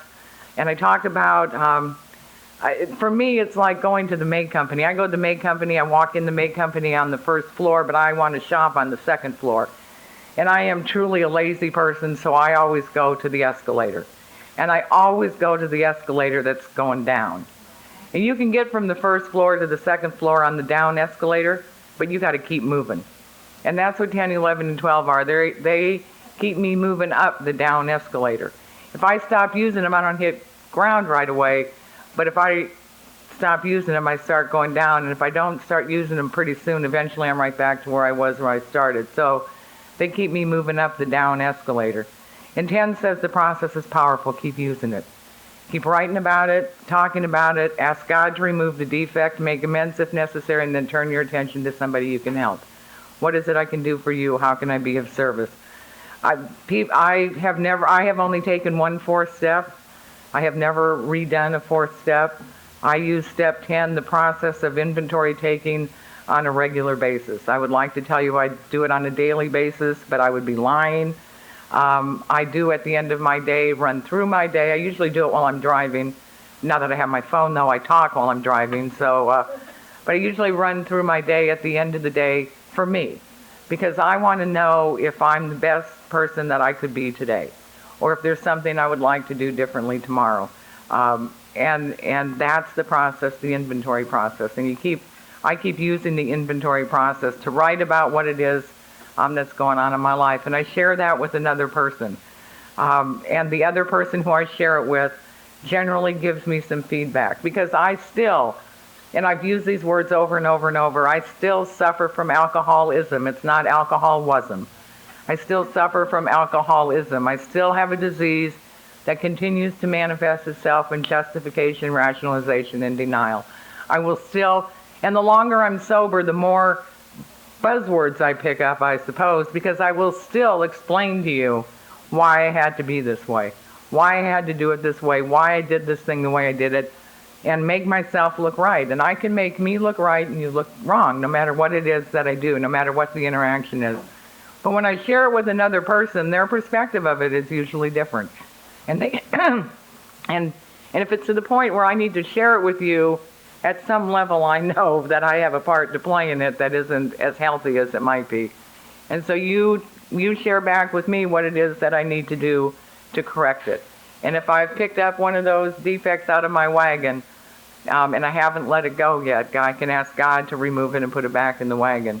And then I make amends to the person, whoever it was. And, that word wrong in the 10th step, I think I did for a long time. I read that word as something bad. I read that word meaning I was bad. I did something bad, and now I have to go correct it. And wrong isn't necessarily bad. Wrong simply is that I've lived a way, I've behaved in a way, I've done something in a way that I'm not pleased with. That I don't like the way that it makes me feel when I behave that way, when I do that thing, when I live that way. And so I go and correct it with you. I go and get right with you. I don't have to go to you and say, oh, I was really wrong, I was really bad, beat me, beat me, beat me. Although I like that sometimes. Simply go to you and say, and tell you that the way I live my life today, the interaction that I had with you, whatever it is not the way that I would like to live my life. That I am hopefully picking up a kit of spiritual tools, that I've got some tools that allow me to make choices in my life. And if this situation between us comes up again, or if this opportunity comes up, or if this comes up again, I would like to know that I can choose to do it differently. And that's the freedom we get here. The freedom I get from not taking the drink and from working these steps is that I can make that choice. And I go to you and tell you about it. It sort of solidifies it for me. It makes it real for me when I talk about it to another human being. If it's just me and God having my moments and my inventories, I don't really ever have to do anything differently. There's a process in sharing it with you in the 10th step that solidifies it for me, so that I can guarantee for myself and remind myself that I'm going to choose to do it differently next time that same situation or a similar situation comes up. So step 10 is the whole package. Step 10 is continue to write about it, talk about it, ask God to remove the defect, make amends when necessary, and then turn your attention to somebody you can help, not try to fix the problem. My experience is that when I'm focused on my problem, when this is my problem and I have to find an answer for it and I have to fix it and I have to make it right and I have to take care of it, and I can't come to the meeting tonight, I've got this issue I'm working on. I can't talk to you right now, I've got this issue I'm working on. I can't I have a commitment, but I can't show up work because I got this issue I'm working on. And when I'm working on that issue, when I'm focused on that problem, nothing can happen with it. All that can happen with it is my limited resources. And my limited resources obviously can't fix it. They've never fixed it before. I want to take my attention off of it for a moment and pay attention to you and what is it I can do for you, and follow through with those commitments and be in the places where I've told people I would be, and be accountable and be responsible and do those things and take my attention from it. God can somehow come in and take care of it for me. And that's part of the process of the 10th step, is I have now arrived at a place, having done the action, I've now arrived at a place where my own experience is that right action is the solution. Not right thinking, not right feeling, not right motive, not right intention. I've arrived at a place through the process of taking the steps where my own experience shows me that right action is the solution for me, that doing the next right action takes care of all the stuff in my life, not me trying to fix it. I've tried to fix it over and over and over. Step 11 for me is, and this is one of the questions that was asked earlier, sought through prayer and meditation to improve my conscious contact, which indicates that somehow through the process of these steps, and somehow through this work, somehow through these actions, I have established a relationship with a power greater than myself. The book Alcoholics Anonymous talks about the whole purpose of this book is to find a power by which I can live. Somehow through the actions that I've taken in the steps, I have arrived at a place now where I'm going to continue to improve the relationship that's gotten developed as a result of working the steps. So it's not ever about, back here at step 2, when I come to believe that a power greater than myself, that I have to identify it. It's not in step 3, when I make a decision to turn my will and my life over to the care of God as I understand Him, that I have to identify it. I really never am asked to intellectually identify the power greater than myself, because if I could identify it, it wouldn't be God. It would be some small power with limits. It would be something small that was limited to my own resources. And the power greater than me is bigger than that. The power by which I can live through the process of working the steps is way bigger than anything I can come up with myself. So I sought through prayer and meditation to improve my conscious contact with God as I understood Him. I remember when I wasn't quite a year sober. I'm coming up on a year sober. I don't know that I was all that excited about the fact that I was coming up on a year sober. And the reason that I had a lack of enthusiasm was another one of my thoughts that I'd had somewhere along the way. Somehow I figured by myself, nobody told me this. If you hear this, please don't believe this is true. This was my thought that I had with no input. I thought that when I took a cake for a year's sobriety, you were going to hand me the gray dress and the tambourine, and you were going to tell me what corner to stand on to pass out AA literature. Now, I have never seen anyone with a gray dress and a tambourine passing out AA literature, but somehow I knew this is what was going to happen on my year if I took a year cake in Alcoholics Anonymous. And I don't look good in gray. I mean, I look okay in black, but I don't look good in gray. And I can't, and I don't wear a lot dresses a lot, and I'm thinking, what corner are they going to stand me on, and what pieces of literature are they going to expect me? And I'm like having this whole battle. And I'm thinking, I can't do it. I can't stay sober a year. I'm not doing that. I don't care what they say. I'm not standing on a corner with AA literature. And the only way I'm not going to take a cake in Alcoholics Anonymous is to drink. So, of course, the solution for this alcoholic who has chronic alcoholism, my solution always is to drink. And so that's what I figure I have to do now. I have to drink. Can't take a cake. And I made a mistake, and we do this a lot in AA, because especially if you have a huge ego. I mentioned it to somebody. I wasn't asking for input. I wasn't asking for direction. I just, mentioned this plan that I'd had to an old-timer, and he suggested that I pray. He said, Patti, if you don't start to pray, you may not get to step 11. And I'm sure he was right. So I went home and I prayed. Every night I'd go to bed and I'd say, okay, God, if you want me to wear the gray dress and the tambourine, I'll do it. I don't want to, but I'll do it. And if you want me to drink, I'll do that too. I'm not invested one way or another. I also had an obsession to drink. My obsession to drink did not leave until I was over 2 years sober. My experience is you can stay sober with an obsession to drink. I had started to work the steps. The obsession to drink did not leave because I started to work the steps. I had an obsession to drink for 2 years that I was sober, and so I had an obsession to drink. I wanted to drink most of the time more than I wanted to breathe. So I was willing to drink if that's what God wanted me to do. And if He wanted me to wear the dress, I would do that, but He needed to let me know. And that was my prayer every night for about a week and a half. And then October 4th, 1976, the day that I was to take a cake for a year's sobriety, I got a phone call that morning from my son's godfather who owned a bar. My son's godparents own a bar. I think if you don't have people who own a bar in your family, you ought to get them into your family however you can. So I had asked these folks to be my son's godparents. He called me that morning and he had some business to do. He couldn't open the bar. He wanted to know if I would open it for him. Sure, not a problem. So I went down to the bar and I was stocking the cooler, and as I was stocking the cooler, it occurred to me, this is my answer. Man, I've been praying for a week and a half for God to give me an answer. God has put me in this bar. This is my answer. I'm supposed to drink. God doesn't want me in a gray dress any more than I want to be in one. Now I reached into the cooler and I had my hand on a bottle of beer. And as I had my hand on that bottle of beer, and the book talks about our sobriety is contingent on the maintenance of our spiritual condition. The fact that I'd been praying for a week and a half, I believe this tonight put me in a fit spiritual condition. My prayer wasn't, any of the Catholic prayers that I had learned. My intent for praying wasn't the best. My motive was pretty shitty, and my prayer was pretty lousy. But I had taken the action of praying, and as such was in a fit spiritual condition. As my hand was on that beer, I knew that God did not want me to be drunk.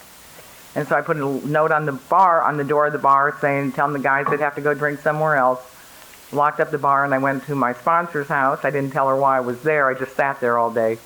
And I'm not going to tell her. What, I want to tell her about the gray dress tambourine praying business? I want my sponsor to think I'm recovered. I don't want her to know that I'm damaged. And so we sat there all day, and that night we went to a meeting. I took a cake for a year's sobriety, and as you know, they didn't hand me the gray dress and tambourine. This didn't happen. It was just another one of my thoughts. I was 5 years sober. I was talking at the International Women's Convention in Costa Mesa, and some women that were at that convention brought me a gray dress and a tambourine because they had heard the story, but I still haven't worn it. So if you're not to step 11, it doesn't mean that you can't pray. But what step 11 is the nature of my praying changed. When I got to step 11, the quality of my prayer changed. My reason for praying got different, and my prayer itself got different. I had gone through the whole gamut of, I had said rosaries. I thought that was, the prayer, and my prayer life had changed over and over. But when I actually got to the 11th step, my prayer in the morning became very simply, "Thy will be done." And I'm really naive. I truly believe the rest of the day is God's business. My prayer in the morning today was, "Thy will be done." And I believe that the rest of it is God's business. I'm supposed to be here because that's where I am. You're supposed to be here because this is where you are. And if we were supposed to be somewhere else, we would all be there. This is where we're supposed to be because it's God's business for me to show up wherever it is I show up. My job is just to not drink. Meditation for me is a little different. I happen to be a formal meditator. I had an experience a number of years ago where I got physically ill.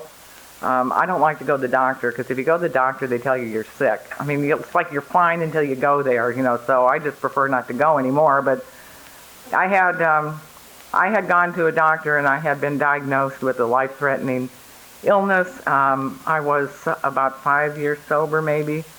I was 5 years sober, and and they always give you such good news. They estimated that I would live about 6 months. And there was nothing they could do for me. There was no medicine. There was no known cure, and it was pretty grim. I was not pleased with this diagnosis, and God has always been very gentle with me because I got sent to a specialist who also knew nothing, didn't have any medicine, and didn't have a cure. It's like, well, why are you the specialist then? But what God did for me, and God will do for us what we can't do for ourselves. If you don't think the promises, if you're not interested in them, I don't guess you have to be because they get interested in you. God, I got sent, I wouldn't have gone looking for this doctor. I'm not going to look for a specialist. I'm going to die in 6 months. I got a lot to do. I don't know what it's going to be, but I know I'm going to be busy. And they sent me to this doctor who was a specialist, and he was a member of Alcoholics Anonymous. And I went to see him on a Tuesday, and I had talked in a meeting in Buena Park on Sunday, and he was in that meeting Sunday night. So when I walked into his office, he knew that I was a member of Alcoholics Anonymous, so we didn't have to go through any of that dance of breaking our identities. And he told me he didn't know what he could do for me, but he wanted to teach me some meditation. And we started doing visual. He started trying to teach me how to meditate. I have a very busy head. My head is so busy. My head is busy being busy. When you talk to me about a quiet mind, it's like, yeah, quiet this. I don't know how to quiet it. Visualize a river with leaves going down. Let the leaves flow by. I'm naming the leaves. I'm like, I can't do it. But because God was intervening here and God was running this show, this guy taught me how to do some visualization, and we visualized my body and all these little germs running around there and all this contaminated blood and all this. It was pretty disgusting, but all this yuck. And through that visualization that he taught me, and it takes a lot to teach me, I'm not a good student, and he taught me how to meditate, and in that process I became a formal meditator, and I obviously didn't die. I always have to throw that in because I don't share that story much, but when I do, somebody inevitably comes up to me afterwards and said, "Well, did you die?" No, I didn't. What happened in that meditation was that I allowed God to come in and heal me, and God cleansed my blood, and I went into remission. I've been in remission. I've never had any medical problems since then. Of course, like I said, I don't go to the doctor, so who knows? But as far as I know, I'm healthy and I'm fine as a result of, I believe, taking the next right action. And I don't know how to take the next right action. We can do what I can't. God sent me to the man who could teach me what I needed to learn. And because I was willing to learn what he had to teach me, I could let God in. and God coming in the manner that God came in through that exercise. God took care of what I couldn't take care of. God took care of what the doctors couldn't take care of, and they are stumped. They don't have any idea. You and I know, and my doctor knew, but the medical community didn't know how to explain it. And I became a formal meditator. I love meditation, but I'm a loner. Try to remember that too. I love meditation. I love sitting and meditating. I get so close to God when I am sitting and meditating. My problem is leaving my house and coming to play with you. That's where I have difficulty. If I could sit home and meditate, I would be so spiritual. But I have to leave my house and I have to come be with you. And in leaving my house and come being with you, I have discovered that my greatest meditation comes in a meeting of Alcoholics Anonymous. When I go to a meeting of Alcoholics Anonymous, it doesn't matter what's going on in my life. I could have 4 flat tires, my dog could have impregnated the cat, I could have been fired, everybody I owe money to could be calling me up wanting, of course I always think it's my money, but it's their money. I could, my son could call me and tell me I'm going to be a grandma. I mean, no matter what's going on in my life. When I go to a meeting of Alcoholics Anonymous, I sit in a meeting and they read chapter 5, and they read the words, "Rarely have we seen a person fail." I come into the room. And when I'm in the room in a meeting of Alcoholics Anonymous, I hear my best answers. My best meditation, hearing the answers that I need in order to live life, come in a meeting of Alcoholics Anonymous. That's where that's where my best meditation, that's where my most powerful meditation comes from, is in a meeting of Alcoholics Anonymous.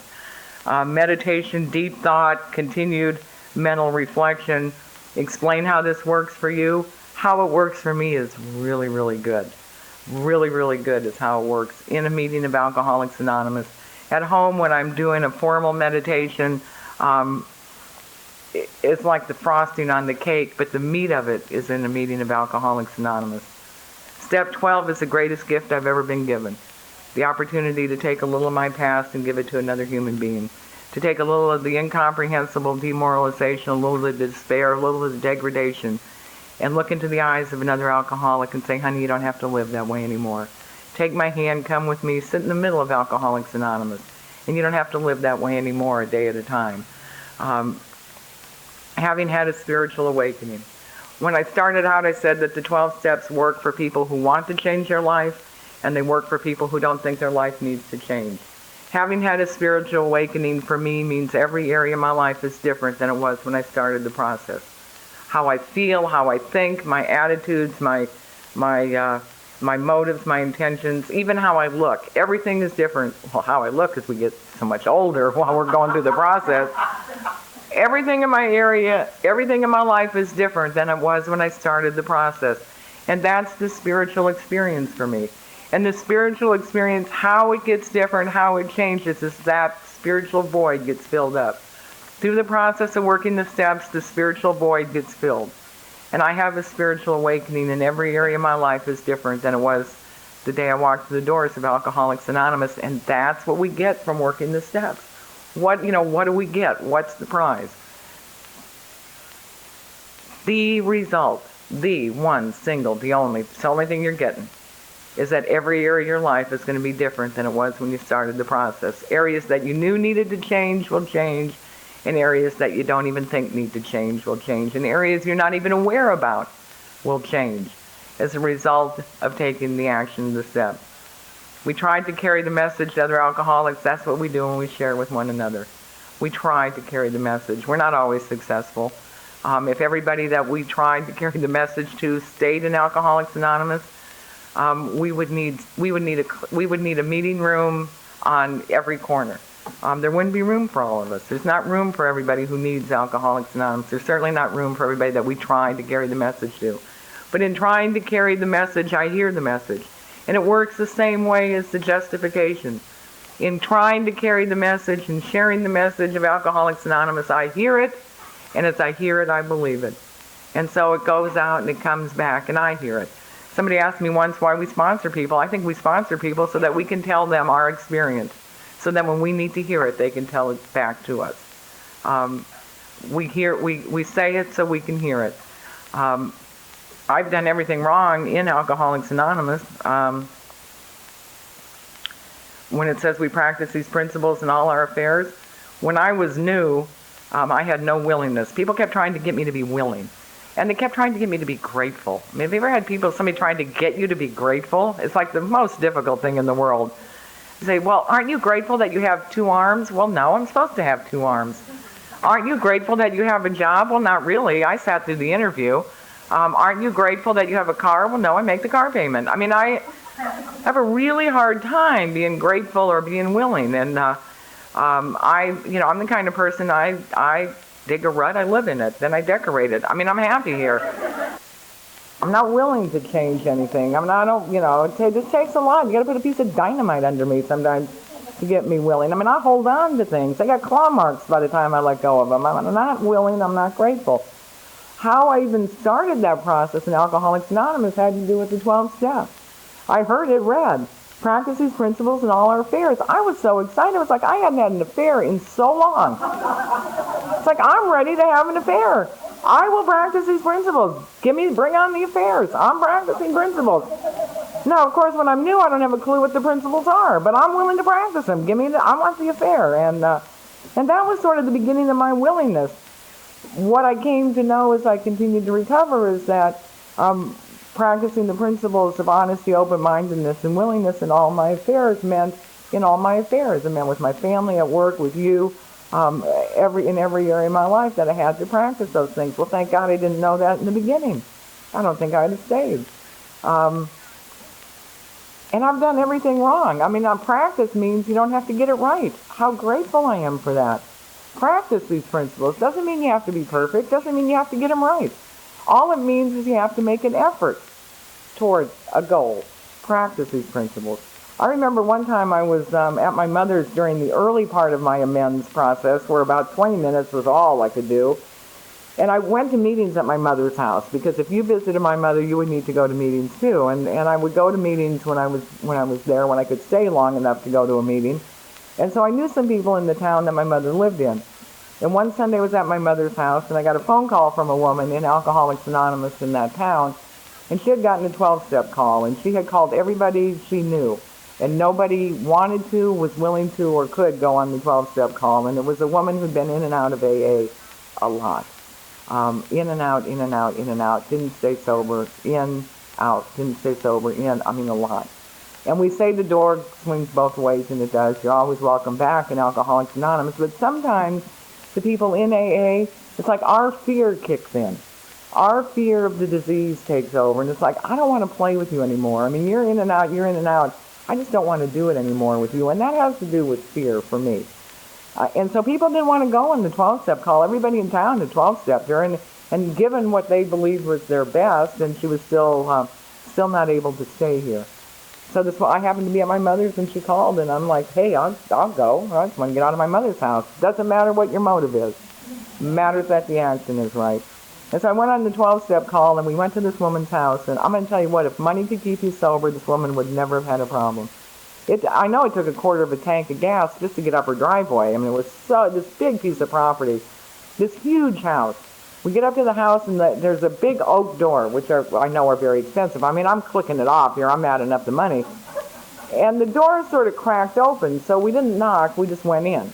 And as we got in, this woman's coming down this spiral stairwell, kind of like the old Raleigh Hills commercial, where the Gail Garnett comes down in this like bathrobe with puke and wine all over it. That's how she comes, kind of sladling down side to side on the banister, and and all of her hospitality and wine breath, and says hello to us, and she's so glad we're there. And I sent the other woman into the kitchen to make coffee, and while she was gone, I looked at this woman, and I said, you know what, I understand your problem. Now, the people in this town, they're just not helping you.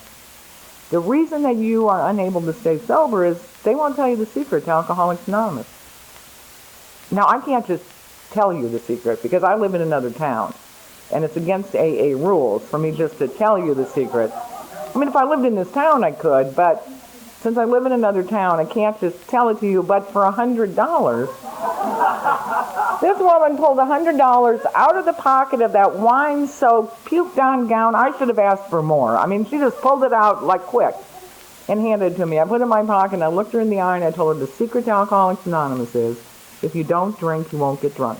If you don't get drunk, your life will get different. And about then, the other woman came out of the kitchen. I said, we don't need to be here anymore, and we left.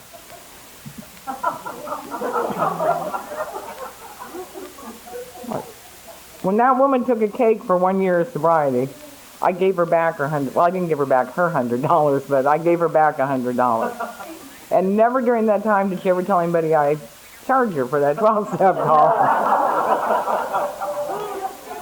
And she is still today a very active member of Alcoholics Anonymous. She does hospital and institution work. She was involved in the International Convention when it was in San Diego. She sponsors a lot of women. She goes to a lot of meetings.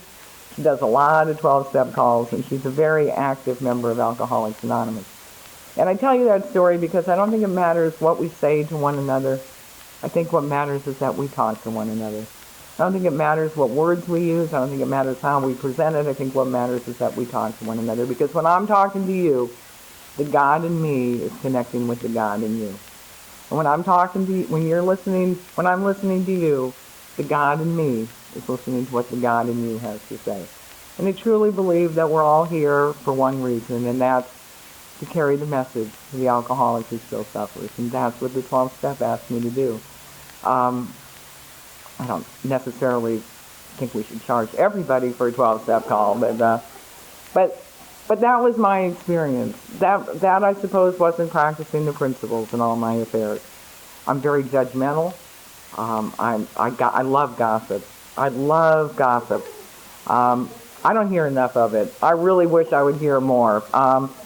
I love gossip. I take other people's inventories. I can't wait to share it with somebody. I mean, I've done everything wrong. I haven't practiced the principles in all my affairs. Well, I have practiced them. I haven't done it. I haven't gotten it right, but I practice the principles. And the only thing that I've done right is I haven't drank. And in not drinking, I have an opportunity. In not drinking, I have an opportunity to choose to live my life differently. If I don't like the way that I did it today, I can choose to live it differently tomorrow. And recently in my prayer life, about a couple of years ago now, I added a prayer at night that I offer to everybody here. My prayer at night is, Dear God, please have people treat me tomorrow exactly the way I treated people today. And I use that prayer at night. It will hold me in good stead. When I know I'm going to say that prayer tonight, it will allow me to take some time to make some choices about how I'm going to behave. Because I know tonight I'm going to ask God to have people treat me tomorrow the way I treated people today. And it will give me the time that I need to make a choice to take a healthier action than I might have taken left to my own devices on any other given day. So if you want to, please use that prayer. I'm going to tell you it's going to change your life. They talk in Alcoholics Anonymous about the path getting narrower. I will tell you, my experience in using that prayer is the path got real narrow, real narrow. I can't get away with nearly as much today as I was able to get away with a year ago, 5 years ago, or 10 years ago. And for me, that's recovery in Alcoholics Anonymous. Recovery is like this spiral. I get to places in my recovery where it's like, I've been here before. I've done this before. I've already done this. Why am I doing this again? But it's not exactly the same. It's on a spiral. And as I recover, I go up this spiral. And yes, it may feel the same. It may be the same. But I've got different tools. I've got a different set of principles. I've got different attitudes. I've got different supports so that I'm going to handle it a little bit differently than I did when I encountered it down here. And I think life's about a continuation of encountering stuff. And as a result of working the steps, I've gained some spiritual tools that allow me to behave differently than I behaved on October 3rd, 1975, the day before I came to Alcoholics Anonymous. Step one is the beginning for me. Step one was when I admitted that I was powerless, when I admitted that alcohol had me beat. As a process of working the steps, I have found myself surrendered. As a process of working the steps, I have given myself a chance to be open to the universe. As a process of working the steps, I have put myself in a position where I can participate fully in life. As life unfolds, I can be present to enjoy it. When it gets painful, I can be present to experience that. And as I walk through the times that are painful, I have more to share with the alcoholic who's coming behind me. I've been fired in sobriety and I didn't drink. I've lost a relationship that I truly believed was my soulmate and I didn't drink. I've had family members die and I haven't had to drink. I've lost money and I haven't had to drink. I've had life happen to me and I haven't had to drink. And the reason that I haven't had to drink is because the steps work. If the steps didn't work, I would be drunk tonight. Because the steps work, I'm sober today.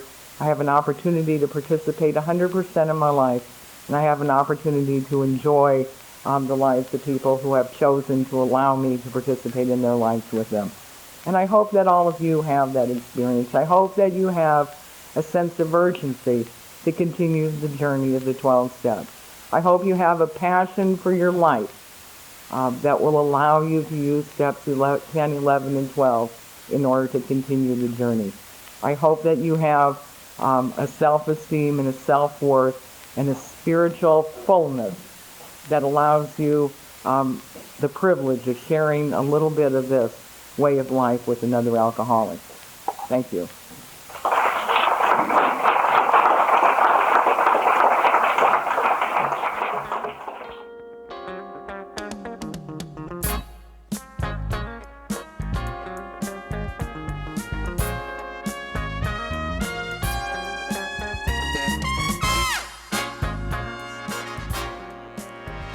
We hope you've enjoyed this recording. To obtain additional copies, receive a free catalog of AA and Al-Anon talks, or to find out about our Tape and CD of the Month Club, call Encore Audio Archives at 1-800-878-1308, or visit our website at www.12steptapes.com.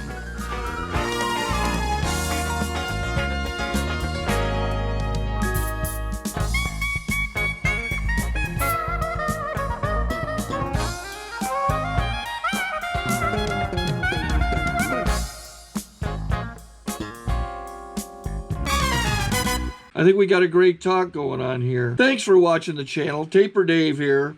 Just curious, do you think this is better than Zoom? Okay, my story with Clancy is, and I have it here in one of my recordings where I celebrated a birthday, and then during my talk at the beginning of the meeting, I said that it was my first attempt in 1985 to get sober, and it didn't take, of course, because I came back in 94. And I told Clancy I was living in Stockton, and I heard Clancy was going to come to speak, and I thought to myself, I don't need to hear this guy, Clancy. So I didn't go to the convention or the meeting or wherever it was he was speaking. So Clancy gets up to start talking. He says, Dave, are you still here? And I says, yeah, I'm right here. He says, you know, we held that meeting up for 15 minutes waiting for you. So there's my Clancy story. Take care and have a good day if you want to. I know I will. Okay, this is how I prepare my drone for launching. I like to do it inside the cab of my truck so I'm not standing outside in the weather. To install the joysticks for control, up and down, right and left, powered on. I have an Android phone that I use to connect it to the drone with.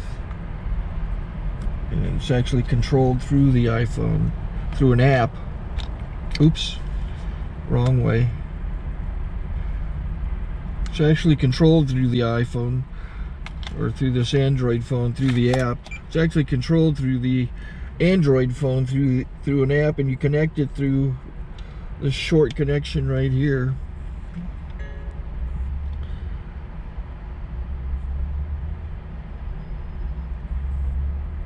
Remote control connected. Remote control is connected. So I pull out the drone. I have to extend the legs. Long legs extended first, then the short legs. remove the gimbal protector. Set that aside, then power it on one short burst, then one long burst. I lay it down. So I have to go to calibrate. So the drone's not connected yet. It shows you here as this drone gets disconnected, even though the remote's powered on. So the drone has to establish it's connected. So I go into the app to calibration mode. First I'll calibrate the remote controller. Start calibration.